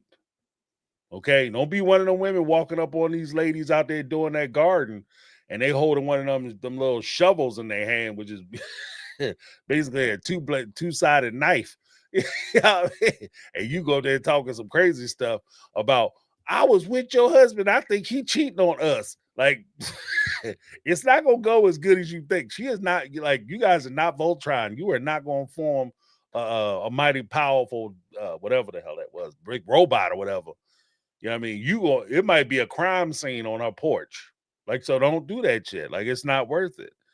Because you are, in that case, he is not cheating on y'all, he's cheating on her. Okay. And because you got your feelings hurt, first of all, you knew about her, you were doing the wrong thing when you went with her.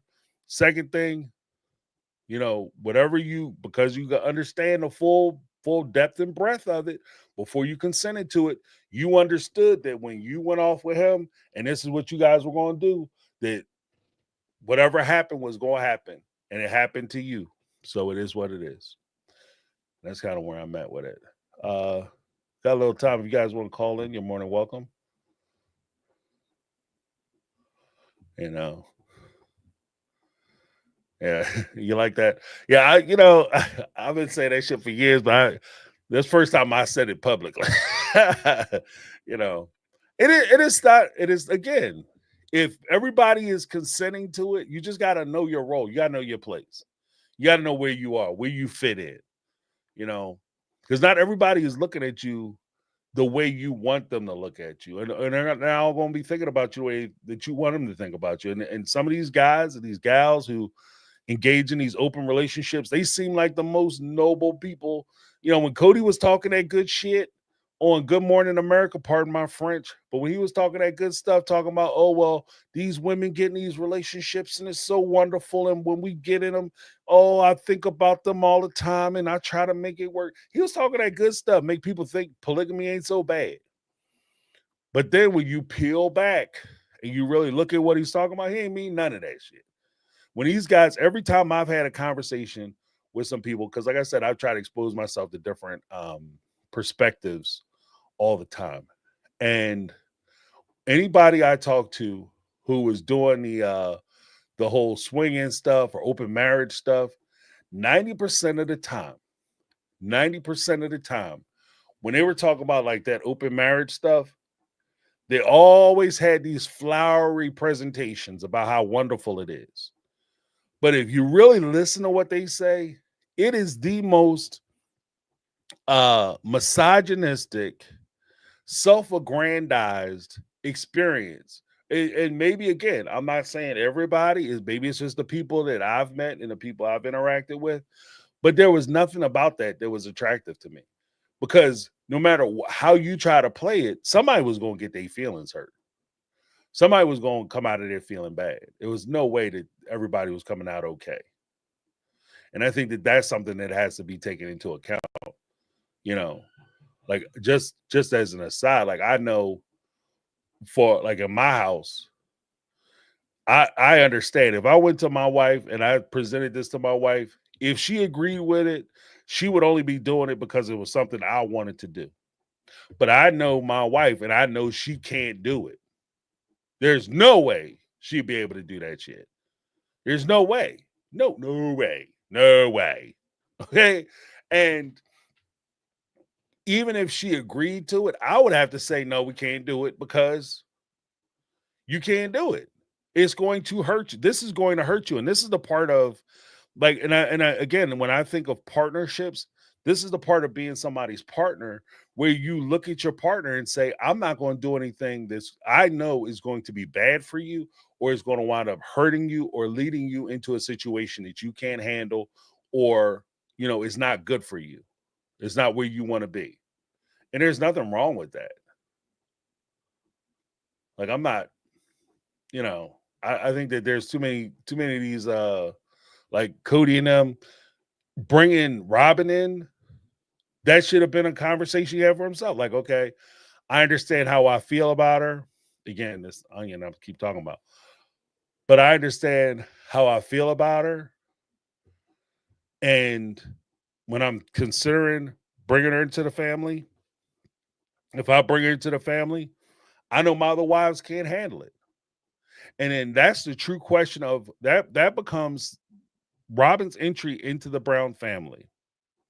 I know people want to blame Robin, but Robin's entry into the Browns family is 100% Kody's fault, because he had wives who were expressing to him that they didn't think it was a good idea.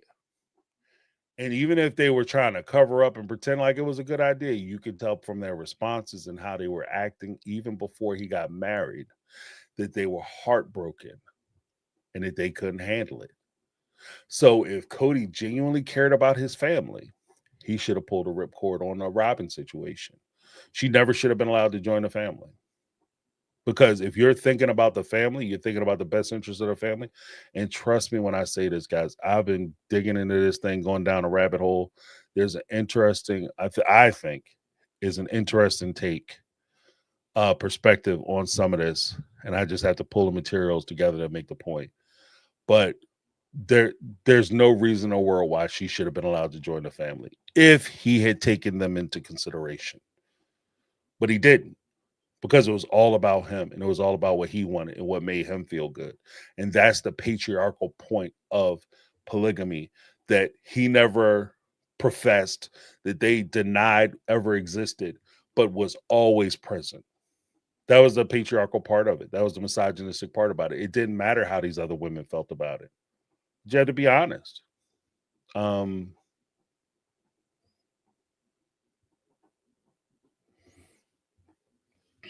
Yeah, but was this but the pain and suffering, Skittles.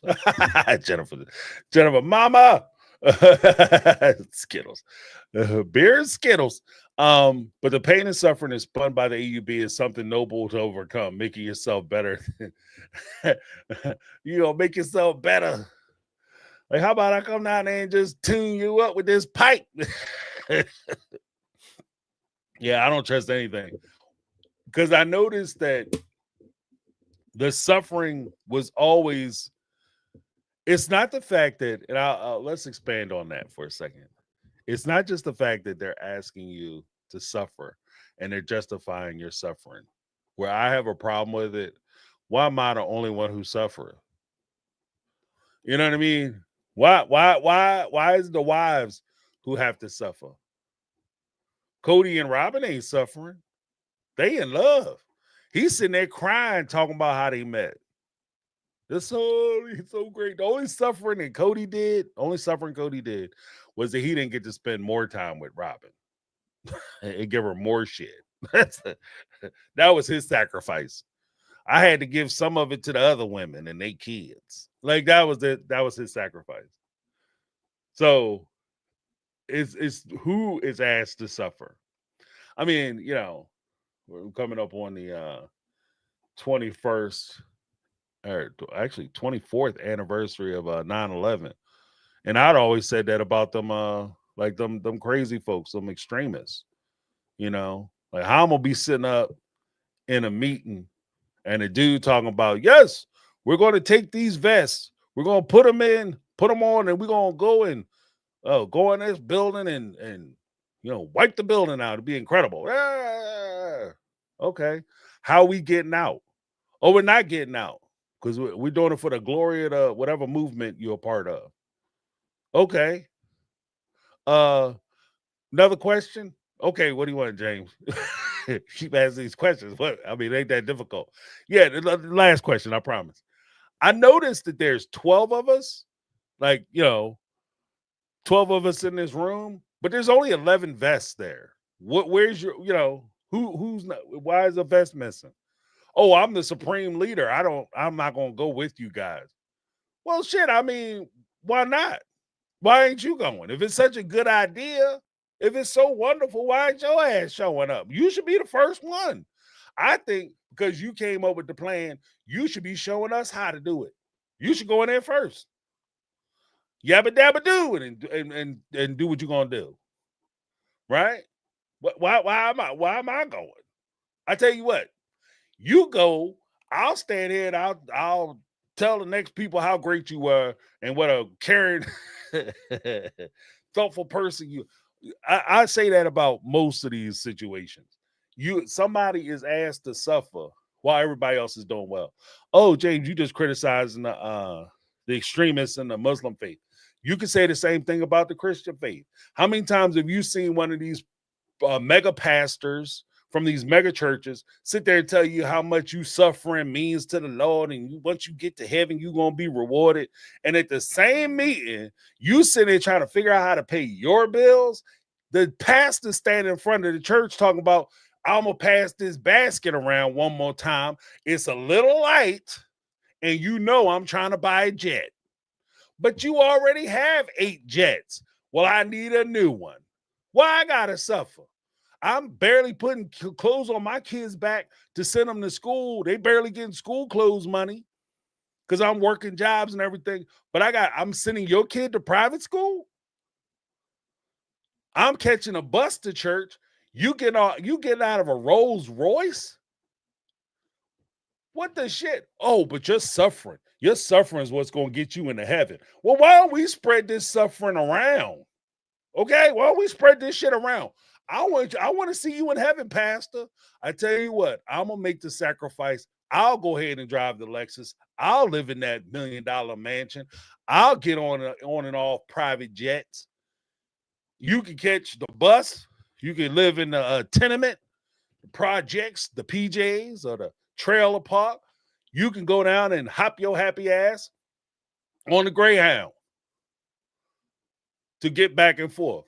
I mean, last time I checked, Jesus walked. I don't understand why you need a plane. Explain that shit to me. So, I mean, you see that all, like, it's everywhere. It's not just in the AUB, not just in the Muslim faith, not just in, the Christian. Like, that shit is crazy to me.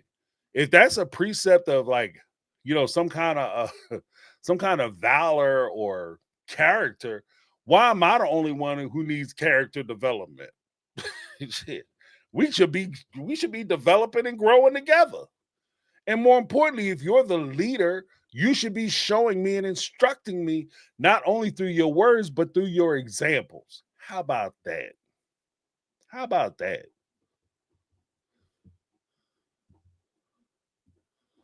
You know what I mean? I just,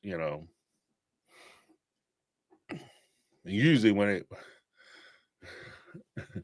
and I can't, man. I can't do it. That's like my tolerance level. I can't do it. Excuse me, I gotta go to bed. I'll be at that meeting, dude, talking about them vets and shit. I gotta go to the bathroom. I'll be back. FBI, shit. This is stupid. Why I gotta suffer? And why? How do you look these women in the face and say, "Yeah, your suffering is what makes your, the sacred loneliness"? Okay, there ain't gonna be no like. Look, I wish the mug would tell me some stupid shit like that. Ain't gonna be no sacred loneliness. You know what that's gonna be called? That's gonna be called Tinder time. I'm gonna be on Tinder, swiping it. I ain't gonna be sitting there with no. That's dumb. Why I gotta sit there by myself? He's surrounded every night. He with somebody new, or he's surrounded by family and family members. But then I gotta sit here and wonder what he's doing. That's dumb. That's dumb. Okay, well, at least in my perspective. I'm trying to be compassionate, put myself in that situation for these ladies. That's dumb, as far as I'm concerned. Like I couldn't do it. God bless them. Like I said, maybe these folks in these relationships, if you're part of a polygamous relationship and you're making it work and it's successful to you, call into the show. I'd love to talk to you. It's just hard for me to see how I would do that. It would be too hard. Alexandra. Hey, Alexandra, how you doing? Good. How are you? Doing well. I'm sorry. I mean to keep you waiting. No worries. No worries. Um, yeah, just adding to what you were saying. I mean, remember with Robin, him courting her was this big secret that him and Kody and Mary had, right? Mm-hmm. And I think before that, Christine would do some of the vetting because I remember her saying people would call and ask to speak to Kody, but because they weren't all about the family, Christine would shut it down. Right. So I think even in what they're telling us, there's a lot of lies and there are a lot of things that are going against um, what they presented to us as how it's supposed to work. Because Mm. like even at the beginning, like Mary, when it was just Mary and they were trying to onboard Janelle and onboard that other person, like she'd always be calling on Christine, and then when they were courting somebody else, she wouldn't be calling Christine that much, and like it's this whole weird debacle. It's not normal human behavior, Right. So I think in terms of polygamy and stuff, this isn't natural polygamy. This is like social construct. The religion is supporting it, and the women are going with it because of their religion, not because they necessarily want to. It just they've been taught this is what you have to do. Um, and just in general, I mean the inequity in power in the relationship, especially when you bring the religious aspect into it, I think makes it really hard for polygamy to work because if you have a fight with your partner, you can um, you could talk it out or you can figure it out, but if he's leaving to go to the next house and you don't see them for the next 4 or 5 days, like you're not going to solve your problem. So Right. I don't see how it can work in terms of the power and differential. Well, actually, one of the crazy parts is that Mary had said, because Christine had went to Mary and was complaining about it. I forget Yeah, which episode it was. season 4. And Yeah. yeah, and she had told her like it's Mary told Christine, "Oh yeah, that's on you. Yeah. You got to figure that out. Yeah. You don't bother Kody with that kind of stuff. Like, but Yeah. that's not the precept, at least in my opinion. And again, this is just Mhm. my bias, but I don't think that a relationship can work if my problems are my problems, Mhm. especially if my problems are eventually going to affect the relationship anyway. And if my partner doesn't care about what's affecting me, then is that really a partner? Right. Right. And I think therein lies the problem because I don't think Kody was a partner to these people. If you Mm. have your heavily pregnant wife saying, "I need help putting our kids to bed," and you're like, "Can't help you, lady," like what kind of a partner is that? Right. This is not, true. I mean, if there is a true polygamy out there, this is not it, because you wouldn't have everyone just left to fend for themselves and still stick around to tolerate it. Like it to me, this is not a good example of polygamy, if there is even is one to be had. And there are power differentials in monogamy. There are abusive situations too, or people don't get their needs met, and yeah, you're forced to face it and deal with it on the daily. And some people, if they have those major issues, they just sweep it under the rug, or they divorce, right? Like or try to solve them. But I think in polygamy, you just don't have that many outlets to solve the problems, especially if you have a guy who's checked out, who doesn't care, like Kody didn't. Right. And so Yeah, I think that's fair.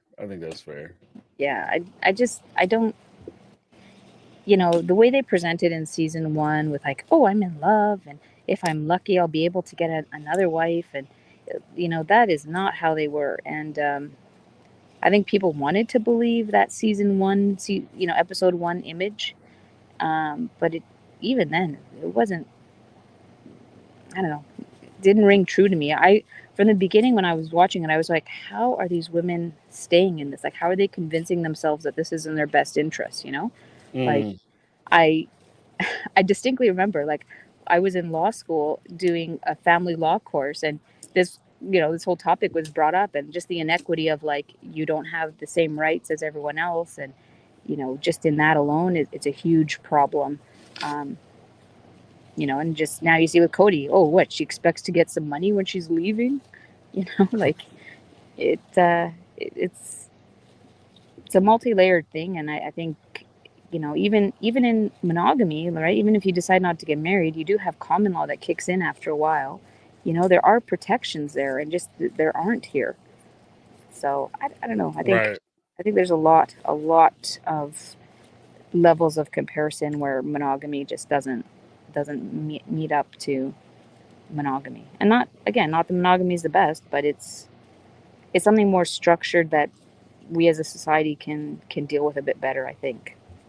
Right. Well, I mean, even with that, I would just say that there is a point that even with monogamy and the way they dress polygamy up as monogamy, right, with telling the ladies that, yes, you're a wife and you're the same as everybody else. There is no first wife or second wife. You guys are all the same. yeah, And you have all the same rights, but you don't. Because, and sorry, go ahead. No, I was just saying that, like, you have protections as a legal wife that you just don't have as the girlfriend. And that's essentially, like, Christine and Janelle, Yeah, they may very well look back and say we were wives, but the truth of the matter is that Janelle was married once to his brother, and then Christine is married once to David Woolley. yeah, And as far as Kody is concerned, that was your boyfriend.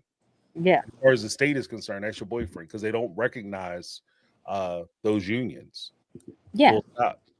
And as far as Kody was treating them, he was treating them like side chicks. Like, I'm sorry, but if someone's asking you for help to watch your kids, and you're not there for them, and you're not figuring out a plan to make it work, like, that's not a husband. Right. Like, can you imagine your spouse asking you for help, and you'd be like, can't help you. See ya. Like, that's on you, girl. Yeah. I'll be busy. Yeah. Yeah. I got all these other kids, like, it doesn't, it's, and they like to make these fancy words like plural monogamy. There's no such thing as plural monogamy. Right. Yeah, it's monogamy or not. Like, I just think, like, we as viewers have to be wise to the games they're playing on us. Yeah. You know what it reminds me of? And this is misogynist. I'm going to acknowledge that from the rip. But when I was a young man, wore young man's shoes, this reminds me of lines that guys would throw women that they were trying to talk to, where you would start out and you would try to convince them that there's no difference between the sexual needs, urges, and desires of men and women, which is fair. There's a little bit of truth mixed with every lie. And then you try to convince them that, because essentially the long short of it, essentially, because I will be sexually reckless, I expect you to be sexually reckless as well. That's basically what it is. It's not that you should have the same freedoms or the same choices I have. It's essentially saying that, the same way I'm going to be reckless, I want you to be reckless. And my hope is that we could be reckless together. Like that's basically what the train of thought eventually leads to. And that's what this reminds me of. Like you're not telling them that. And the reason I say that is because you're not telling them that because you're trying to give them some type of liberation or freedom. Yeah. You're telling them that because you want something from them. And Yeah. when Kody was talking to us and he was telling us about how awesome it is to be a sister wife and how he looks out for them financially, and these women, I can't boss none of them around. I can barely boss the kids around because I'm so weak. I have no power in this situation. They the only ones with power. They the real power holders. They the ones who decide whether we get married or not because I got to ask their permission. Clearly you don't, because one wife didn't know you were even talking to Robin, didn't know nothing about her. The other wife totally disagreed with you being with Robin, and it didn't matter. Yeah. So where's the power at? And then when when the wives try to leave, all the talk about, well, we're all together, we all work together as one unit. Well, when I leave, I should be able to take my contribution with me, right? But no, when they tried to leave, not only did he want to keep their contribution, but he wanted their properties. Yeah, Like and more. anything you had, I want your stuff. And support my kids, like child support towards my littles. Forget about your littles, but child support even towards mine that are going to go through college later. Like the audacity of him. And then, when Mary on their honeymoon to Mexico, or not their honeymoon, their anniversary trip to Mexico. Oh, the vulgarity of you with another lover. Like, give me a break. Because it's not about. Let me call Robin. Yeah, exactly. Hey, what? Yeah, because it's not about polygamy for them. It's about patriarchy. Right. It's about the man has all this control, and the control also is whether he wants to bestow any of the privileges of the unit to you, like to Christine. I'm not going to give you, you're going to live in a basement, like. Meanwhile, Janelle has a whole half of the house, and like I'm not going to bestow childcare. I'm going to make you go and file for whatever paperwork and file for whatever, social assistance and this and that. But, in terms of what you get from me, it's, peanuts. So I don't know. This show, if anyone looks to this and says, oh, that's a great idea of polygamy, I don't know. They definitely are not watching the same show I'm watching. Yeah. Or they stopped watching after season 2. Yeah. Because at about season 2, season 3, it started going downhill fast. Yeah. And how, Yeah. And I definitely agree with you that they originally tried to play this as the Kody and Robin show, because, like, remember when she's like, oh, he's my soulmate? She's saying to the mirror and this and that. Like, the way they tried to portray her as being this young, bubbly person, and she'd make those funny when she would talk about, like, the girls, she's like, oh, because they're beautiful. And she'd, like, make these stupid, weird things with her voice, remember? Yeah. They tried to make her be this cutesy-tootsy, young thing who's hip and who's good with all the kids. And, that fell apart real fast. Because, it was a facade that had no basis in reality. So what they were trying to sell us could not be sold. Because, it's like, I got this beanstalk, you just got to go plant these beans. Oh, no beanstalk ever grew. So what are we supposed to buy here? She's not this wonderful person, and I've been saying this from the beginning. Like, she knew where he was spending not just his nights, but his breakfasts and his lunch, because he had to eat lunch during those days. She knew where he was. So to sit here and say, oh, why are these other marriages failing? Well, you knew where he was. So how can you not pretend now like you weren't monopolizing his time? You knew where he was. So, I just, the multiple ways the show tries to lie to us, it's honestly, if I wasn't with this community here with your channel, like, I can't watch it no more. But I'm staying for the community. But like, please, no more. Yeah.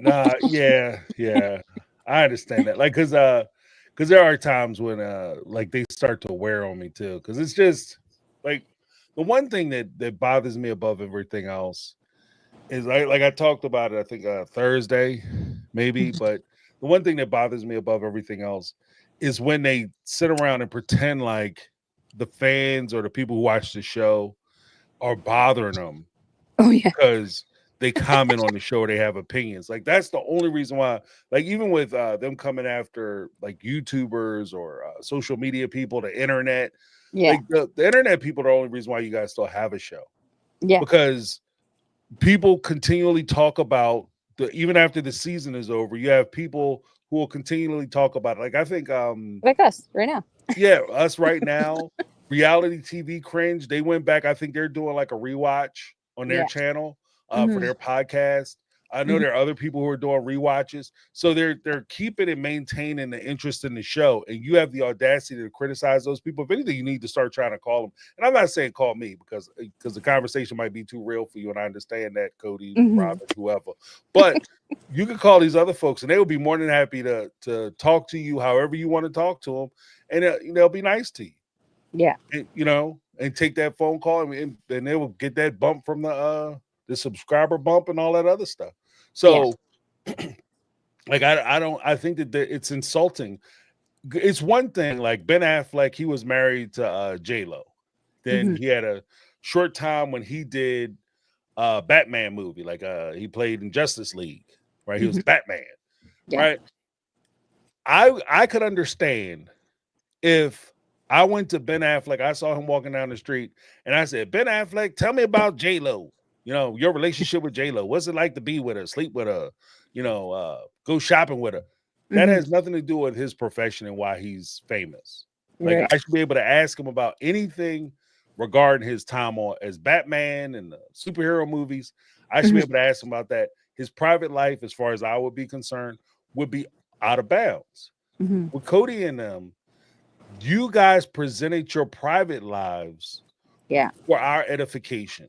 So Yeah. you don't get to come back and tell the viewers that they need to start minding their business. Yeah. You understand what I mean? Like, Yeah. I think that there's a distinct difference. It's not Yeah. hypocrisy for me to say Yeah. that. Because like with that example of Ben Affleck, like he's playing a role for our Mm, entertainment. He's not presenting himself on a platter to be like, look at me, because that's what Cody says. He put himself out there for the world to accept him. He came out cap in hand, um, to be accepted by the community. And frankly, your plan did not work. right, right. Baldy locks, and you can't. The thing is, like, my 7-year-old right now, right? If he goes to the schoolyard and kids don't want to play with him and he gets all upset, I'm teaching him, you cannot control what other people want to do and who they want to play with, and same with Cody. Like, you cannot control what we do and how we react to things, especially when you're putting it out here for us to consume. And you're lying and you're like, oh, well, I go through four versions of the truth before I pick one. It's like, no, that's not the truth then. Yeah, Like, that's what the old timers and new timers and everybody calls a lie. Like, yeah, like I don't know anybody that call that a lie. I picked the truth that I like the best. That's a lie. yeah, yeah, yeah. Yeah. It's like when you're doing a dating profile. I'm like, I'm gonna get this picture from 20 years ago. Right, right, right. With all, and I'm gonna still run it through the filter machine. Not Yeah, sure how that works, but I'm gonna do that's it. right. That's You right. know. That's right. But I mean, this is he put himself out there for criticism or acceptance, and he got some acceptance and he got some criticism, and that's what you do. Like, you Right. know, be mature Well, about it. well, it's because I appreciate that just in the sense that I get it. Like when I do the show and I give my perspective on something, Hmm. I'm giving my perspective, and I fully understand. That's why I'm not mad at somebody who say that I got it wrong or they disagree with me. I don't Hmm. get mad about that because anytime I put my thoughts out there, I Hmm. accept the responsibility of somebody coming back and saying I disagree with you. Hmm. I accept that that's a possibility, and Right. I'll listen to what you have to say, and we can go back and forth or whatever, discuss it, and it is what it is. But Hmm. what I can't do is sit here and say this is what I think about ABC, and you can't ever question me on it. Right. And the problem that I have, maybe and this is probably what it is, and I'm gonna be very clear about it. I think the problem that I have with it is that ultimately Kody's trying to treat us how I envision him treating those women that he was married to. And the You kids. think, you think you can say whatever you want to say, and I just have to accept it because you said it fell out of your mouth. And I'm not that one. You know what I mean? So you better. Exactly. I don't know who you think you're talking to, but I ain't him, Slim. Like, Yeah. you looking for somebody else because I'm not the one that you just gonna come out and tell me two things that two things and neither one of them make sense. And I'm just not supposed to question anything that you say. Like that's not the way I'm built. Yeah, You know, like so even the wedding dress thing, or calling the Christine the names about her eating. Like he thinks he can just say anything or do anything, and for years and years, those ladies just took it. They took the abuse, the neglect, the mistreatment. They took it, and then even tried to make him look good afterwards. Like, oh well, it's not his fault. There's so many different personalities he's having to deal with. The poor guy. Ha ha ha. Like yeah, that's how they tried to play him for us. And after a while, doing that gets tiring, especially when you're the butt of all his jokes. I right, like Christine. And I think for years Janelle never thought that would be her. I think she never thought Kody would turn his fire on her. right, And that's why even towards the end, where she didn't have anything financially in her name, I think she always felt safe because there was always like Christine or Mary there to take the brunt of Kody, and then she was left and she got it. So I don't know. I sorry if I'm going too far afield, but I just think there's a lot here, and which is why we're all still here and why we're all still talking about it, because it's been 15 years of them first telling us a story and now trying to unravel it and now trying to do damage control of all that unraveling. right, right. And So I think that's part of the ultimately I think that's going to be the downfall of the show mhm. is that like if I come out with I'll do a real world example. McDonald's Mhm. years and years ago when I was coming up, back when the dinosaurs roamed the earth. McDonald's used to mix beef or beef tallow, basically Oh beef fat yeah. in the grease with their fries. Mhm. And it made the fries delicious. Right? Right. Yeah. McDonald's fries used to be banging. If you are after that time, you don't realize how good McDonald's fries used to Yeah. be. Crazy fattening, like they probably kill you if you eat too many of them, but they were delicious. Yeah. Yeah. And where they are now is if I come out and I say these are 100% natural potatoes, no beef, we could sell them to vegetarians, Mhm. and then it comes out that I was doing that, and then I try to reorchestrate what I did. Mhm. Right. The reason why I liked it is because of the first iteration of it. Right. Now you're doing something different. I not only don't like the new thing you're doing, but Yeah. I'm a little skeptical and hurt because you lied to me before.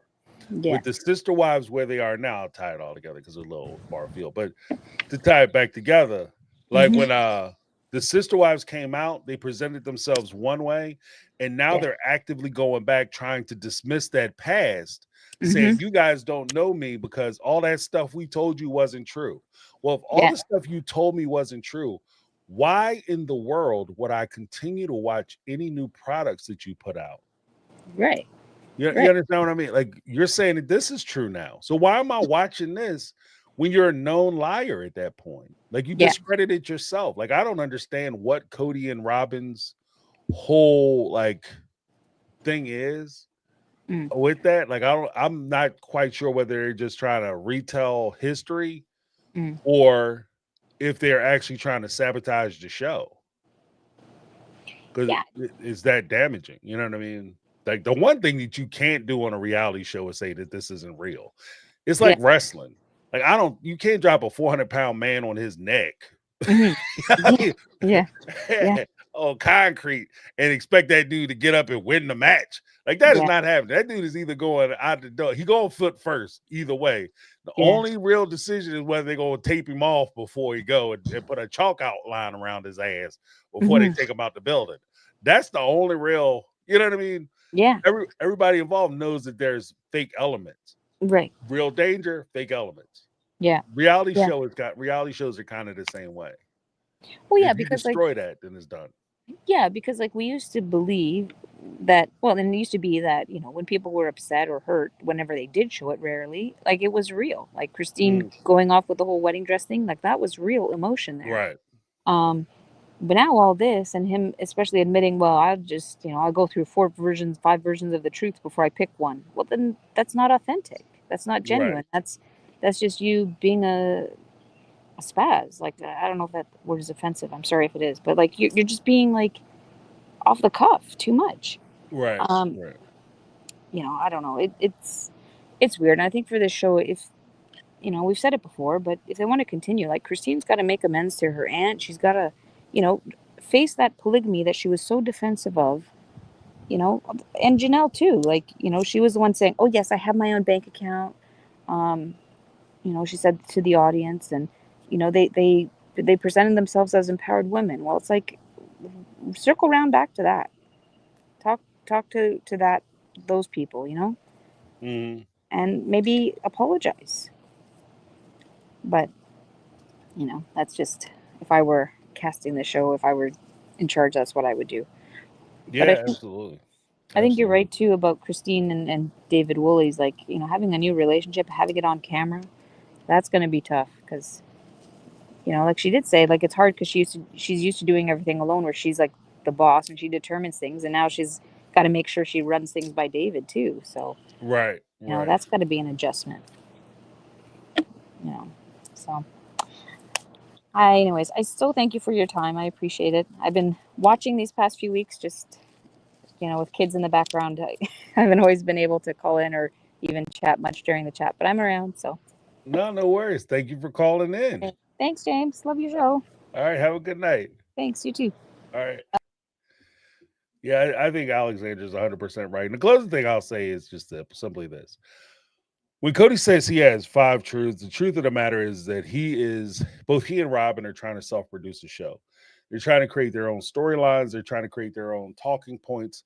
They're trying to create their own reality. The problem that I think that they have is that they are not in touch with, they may be tied into their communities, but they're not tied into mainstream America, which creates a bigger problem because the positions and opinions that they have and the way that they think the world thinks isn't the way we think at all.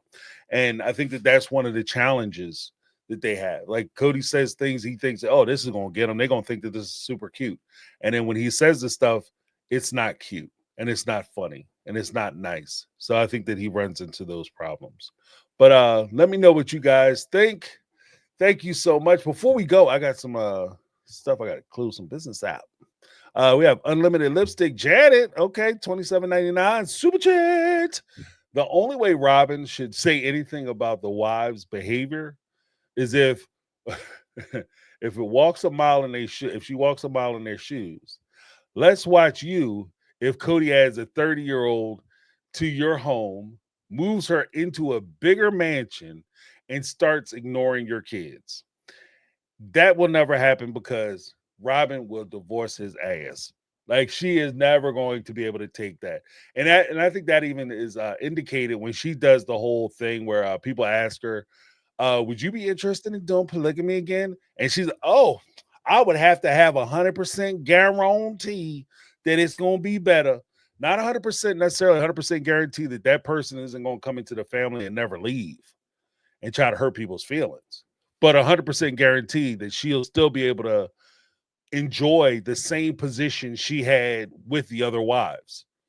There's a very distinct difference there because as Janet points out, if Kody goes out and gets himself a 30-year-old freaky deek, somebody in their dirty 30s when they just, full of experimentation and they're not quite old yet. They still got the flexibility of a young person and the enthusiasm of a young girl and kind of in that pre-cougar stage. too much to handle. Got Kody about 2 steps off a heart attack because he keep popping them little blue pills, wonder pills, and he coming over to Robin's house to get rest because he gotta go back over to young girl house tomorrow, and she's energetic and enthusiastic. Then Robin is not playing that shit. She is going to divorce his ass. But like Janet said, if the shoe is on the other foot, would you be able to withstand it? Would you be willing to tolerate what these other ladies tolerated? And then you get to come back and tell us about how easy it was and how you just had to sit everybody down and have a conversation. They stop looking at their pear and start looking at your bag of grapes. Don't look at my orange when you have apple and all that shit. Well, say that when you got that tight body 30-year-old running around out there. Well, eager to please, trying to make her mark, leave her mark on Kody. Then you come back and start preaching to us about how easy it was for these women to stay and how all they had to do was put their feelings aside and learn to deal in the suffering and the sacred loneliness. Her problem was she never had to do sacred loneliness. She doesn't know what it's about. This is like if I was born extremely wealthy, I don't get to go and tell somebody who was born extremely poor, dirt poor, what it's like to struggle. Oh, you just got to put your mind to it. You put your name on the application, get yourself a good job, start making that good money, make some good financial decisions. You'll be able to pay for everything you need. Like it's not realistic. If you don't know what it's like to suffer and struggle, then when it comes time to have those conversations, sometimes you got to fall your ass back and let people who know better have that conversation. I can't tell somebody who's been in these situations what they felt and what they were going through and how they should have dealt with it.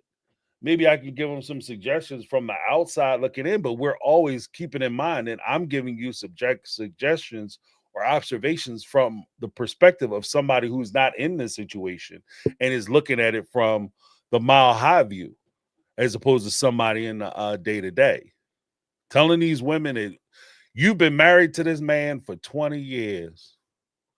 Somebody new show up and the whole culture of your family changes because it suits this new person better. Then you tell me, if you undergo that, then you tell me about how Christine, Mary, and Janelle did it wrong.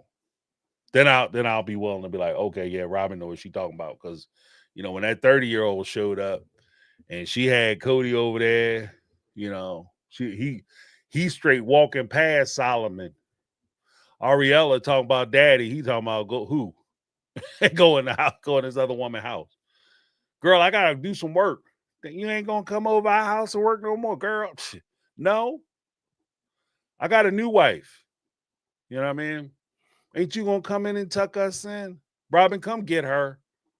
Well, I remember there was a time when they had said that during the show. I'm gonna let you guys go real quick, but after this. But there was one time during the show they said that he had to go over to one of the other wives' houses, and Ariella started throwing a temper tantrum. And Robin made him stop and explain to Ariella why he had to leave. Like, no, you have to do it, Kody. And I get where she was coming from, and it does make some sense and some logical sense. But let's be honest. You should have, because the way he was doing these other women, if everything was fair and equal and even, he would have told Robin, you need to come get your daughter because I got to go to I got to go to Janelle's house. I'm on my way to Christine's house. I ain't got time for all this. This is your responsibility. This is your kid. And not only do I get to walk out on your child who's crying for me, but it's your responsibility, mom, to make sure that my relationship with that child is still good. So you're going to apologize for me and say whatever you need to say so that this child doesn't hold any grudges against me.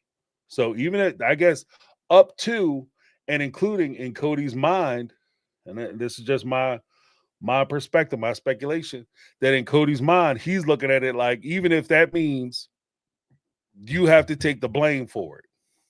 So if Christine if you have to say it's your fault that you left me and broke the family up, no matter, even though I did all this wrong stuff to you, you got to lie and say it was your fault, then that's what you have to do. And that was what his full expectation was. So she never lived their life. So she doesn't, so it's empty words and hollow words when she sits there and criticizes them, as far as I'm concerned. But thank you so much, Janet. I appreciate you. Let me give you a little something.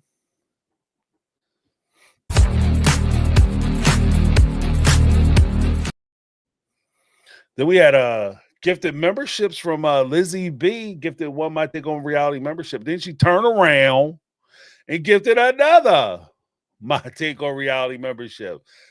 Lizzie B is not only one of Mega Mind's OG triple OGs, but she's also very generous. So let's put some let's give Lizzie B some hearts in the chat, because she be holding her brother down, and she really helps to make the channel better. She works very hard to make the channel better, not only by helping to moderate, but she also helps me out with the Facebook group, and she does a lot of stuff, making suggestions and things of that nature.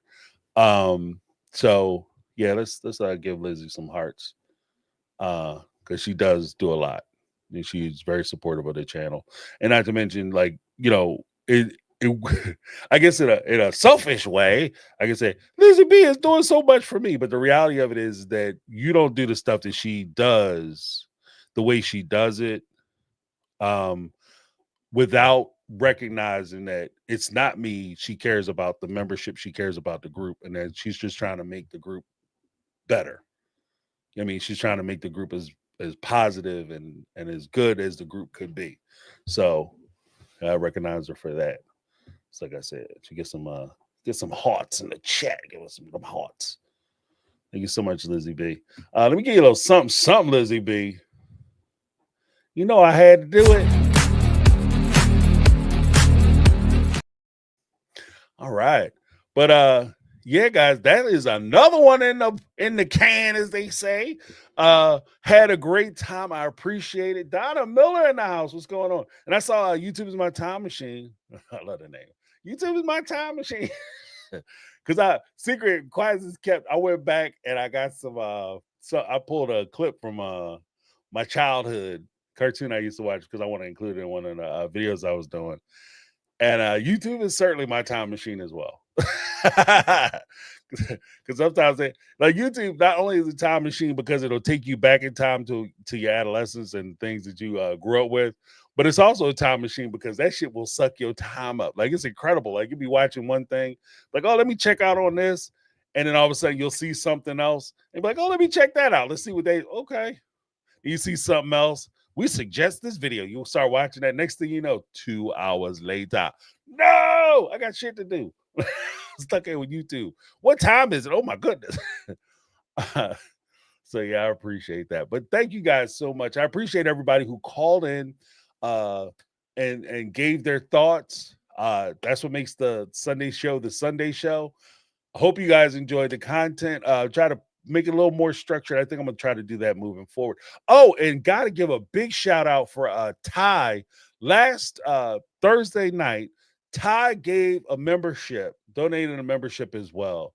And I didn't see it until the live was over, and it came in, it dropped in for me. So I want to make sure I recognize Ty. Thank you so much, Ty. Give you a little something. I should have screenshotted the thing so I could put it up on the screen. But yeah, Ty dropped a membership too. Thank you guys so much for that. And we're gonna have the Monday motivation video dropping tomorrow. And I'm gonna put out another video. We're gonna talk about Kody and some of this child support, y'all, tomorrow. This other series, man, I've been working my ass off on this, John. Like I said, every time a little Philadelphia phraseology, the colloquialism, John.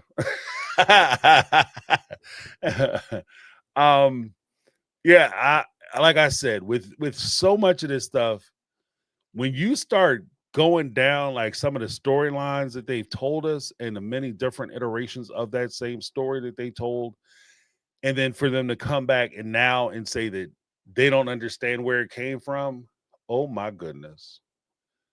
And they're like, the problem, and this is something that I told my kids years ago, years ago, when you lie, or even in a case where I tell you to do something and you don't do it right, the only thing that happens after that is that I really start to look. Right? Like, you remember when you was a kid, your mom tell you go upstairs, sweep your bedroom or vacuum your bedroom or whatever kind of floor you have, mop the floor, mop the bathroom, mop the bathroom. And you go up there and do it and you kind of half-ass it. If you do it right, that's why my mom was like, do it right the first time, you don't have to worry about it. For several different reasons. But if you do it right the first time, they come up, they look at it, they just go ahead, right, about their business. You back out in the street playing with your friends, because I come from a time where you used to be able to go outside and play with your friends. But now, if you go upstairs and you half-ass it, see, now I got to come up and check. And when they come up and check and they start looking around, then all of a sudden, I noticed that you didn't get in them corners real good. Oh, I noticed that the little you missed the spot. Or as I was checking the floor, I opened up one of them cabinets and I noticed that the towels were all jacked up. So what I want you to do now is I want you to empty out that cabinet, bring those towels out. I want you to refold everything in that cabinet and I want you to organize it. And usually it hit you with this last part, which was always a killer. I want you to go back, refold everything and put it back in there. Here it come, just like the way I had it. I want you to have just like the way I had it. Now, see, when she say that little phrase, just like the way I had it, even if you go back and fold the towels and shit, you better fold them just the way she did. Otherwise, she ain't going to like it. Now, all of a sudden, you turn maybe like a 15, 20-minute job into a 3-hour workday, 3-4-hour workday, because every time she come up there and look around, she finds something new for your ass. And when you start telling lies and half-truths and you try to cover stuff up and they start really digging into what you say, as opposed to just taking what you say on face value, kind of like Kody and them did to us during the tell-all. Oh, it's the internet. That's just a rumor on the internet, on the social medias. We ain't never said that. The second you go back and you say that, I start looking. Guess what, y'all? I start finding other stuff. In your statements, in your clips, in your views, in your book. I start finding other stuff. I'm telling you right now, I got a stack of I'm trying to write down like my points, my reference points and stuff, my videos and stuff, the clips that I plan on using. I have so many clips. I started out, I was going to do one video. And then I was like, I'll do a series of videos. Man,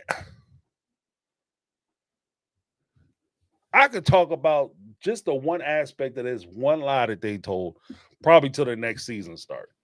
Because it's so much stuff. It's so crazy how many times they go back and try to change the story, or they say that one thing didn't happen and it definitely happened, and it didn't happen the way that you said it happened because we watched it happen a different way.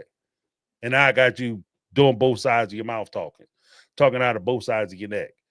So I'm going to talk to my kids about this, and I'm going to use this as an example. And I'm going to tell them, go up there and put it the way I had it, But yeah, thank you guys so much for hanging out with me. I appreciate you. No, none, knee. Yeah, lies from the beginning. Yeah, unfortunately, that's true. Hey, Mimir. I hope I got that right. But I appreciate you guys. And Sydney from my eyes, what's going on? A lady from down under. Yeah, I appreciate you guys hanging out with a brother, making sure you guys keep it chill in the chat. I also want to recognize, hey, Teresa Skinner. I see you. I recognize Teresa Skinner. No worries, Teresa. You had your face in the place. But I want to recognize, like I said, Lizzie B, and the other mega mods that we have, Carmel Cuties, Brittany Not Brittany.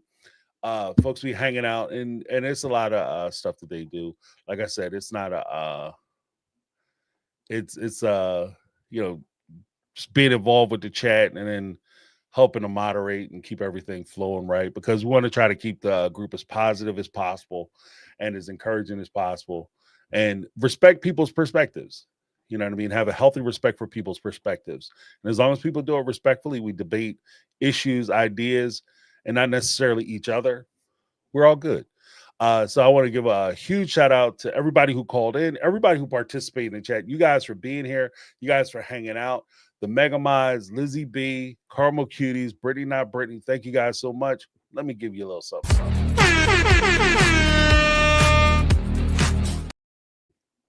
And before we go, just real quick too, make sure for Thursday we have the Speak Pipe. Thank you so much, Lizzie.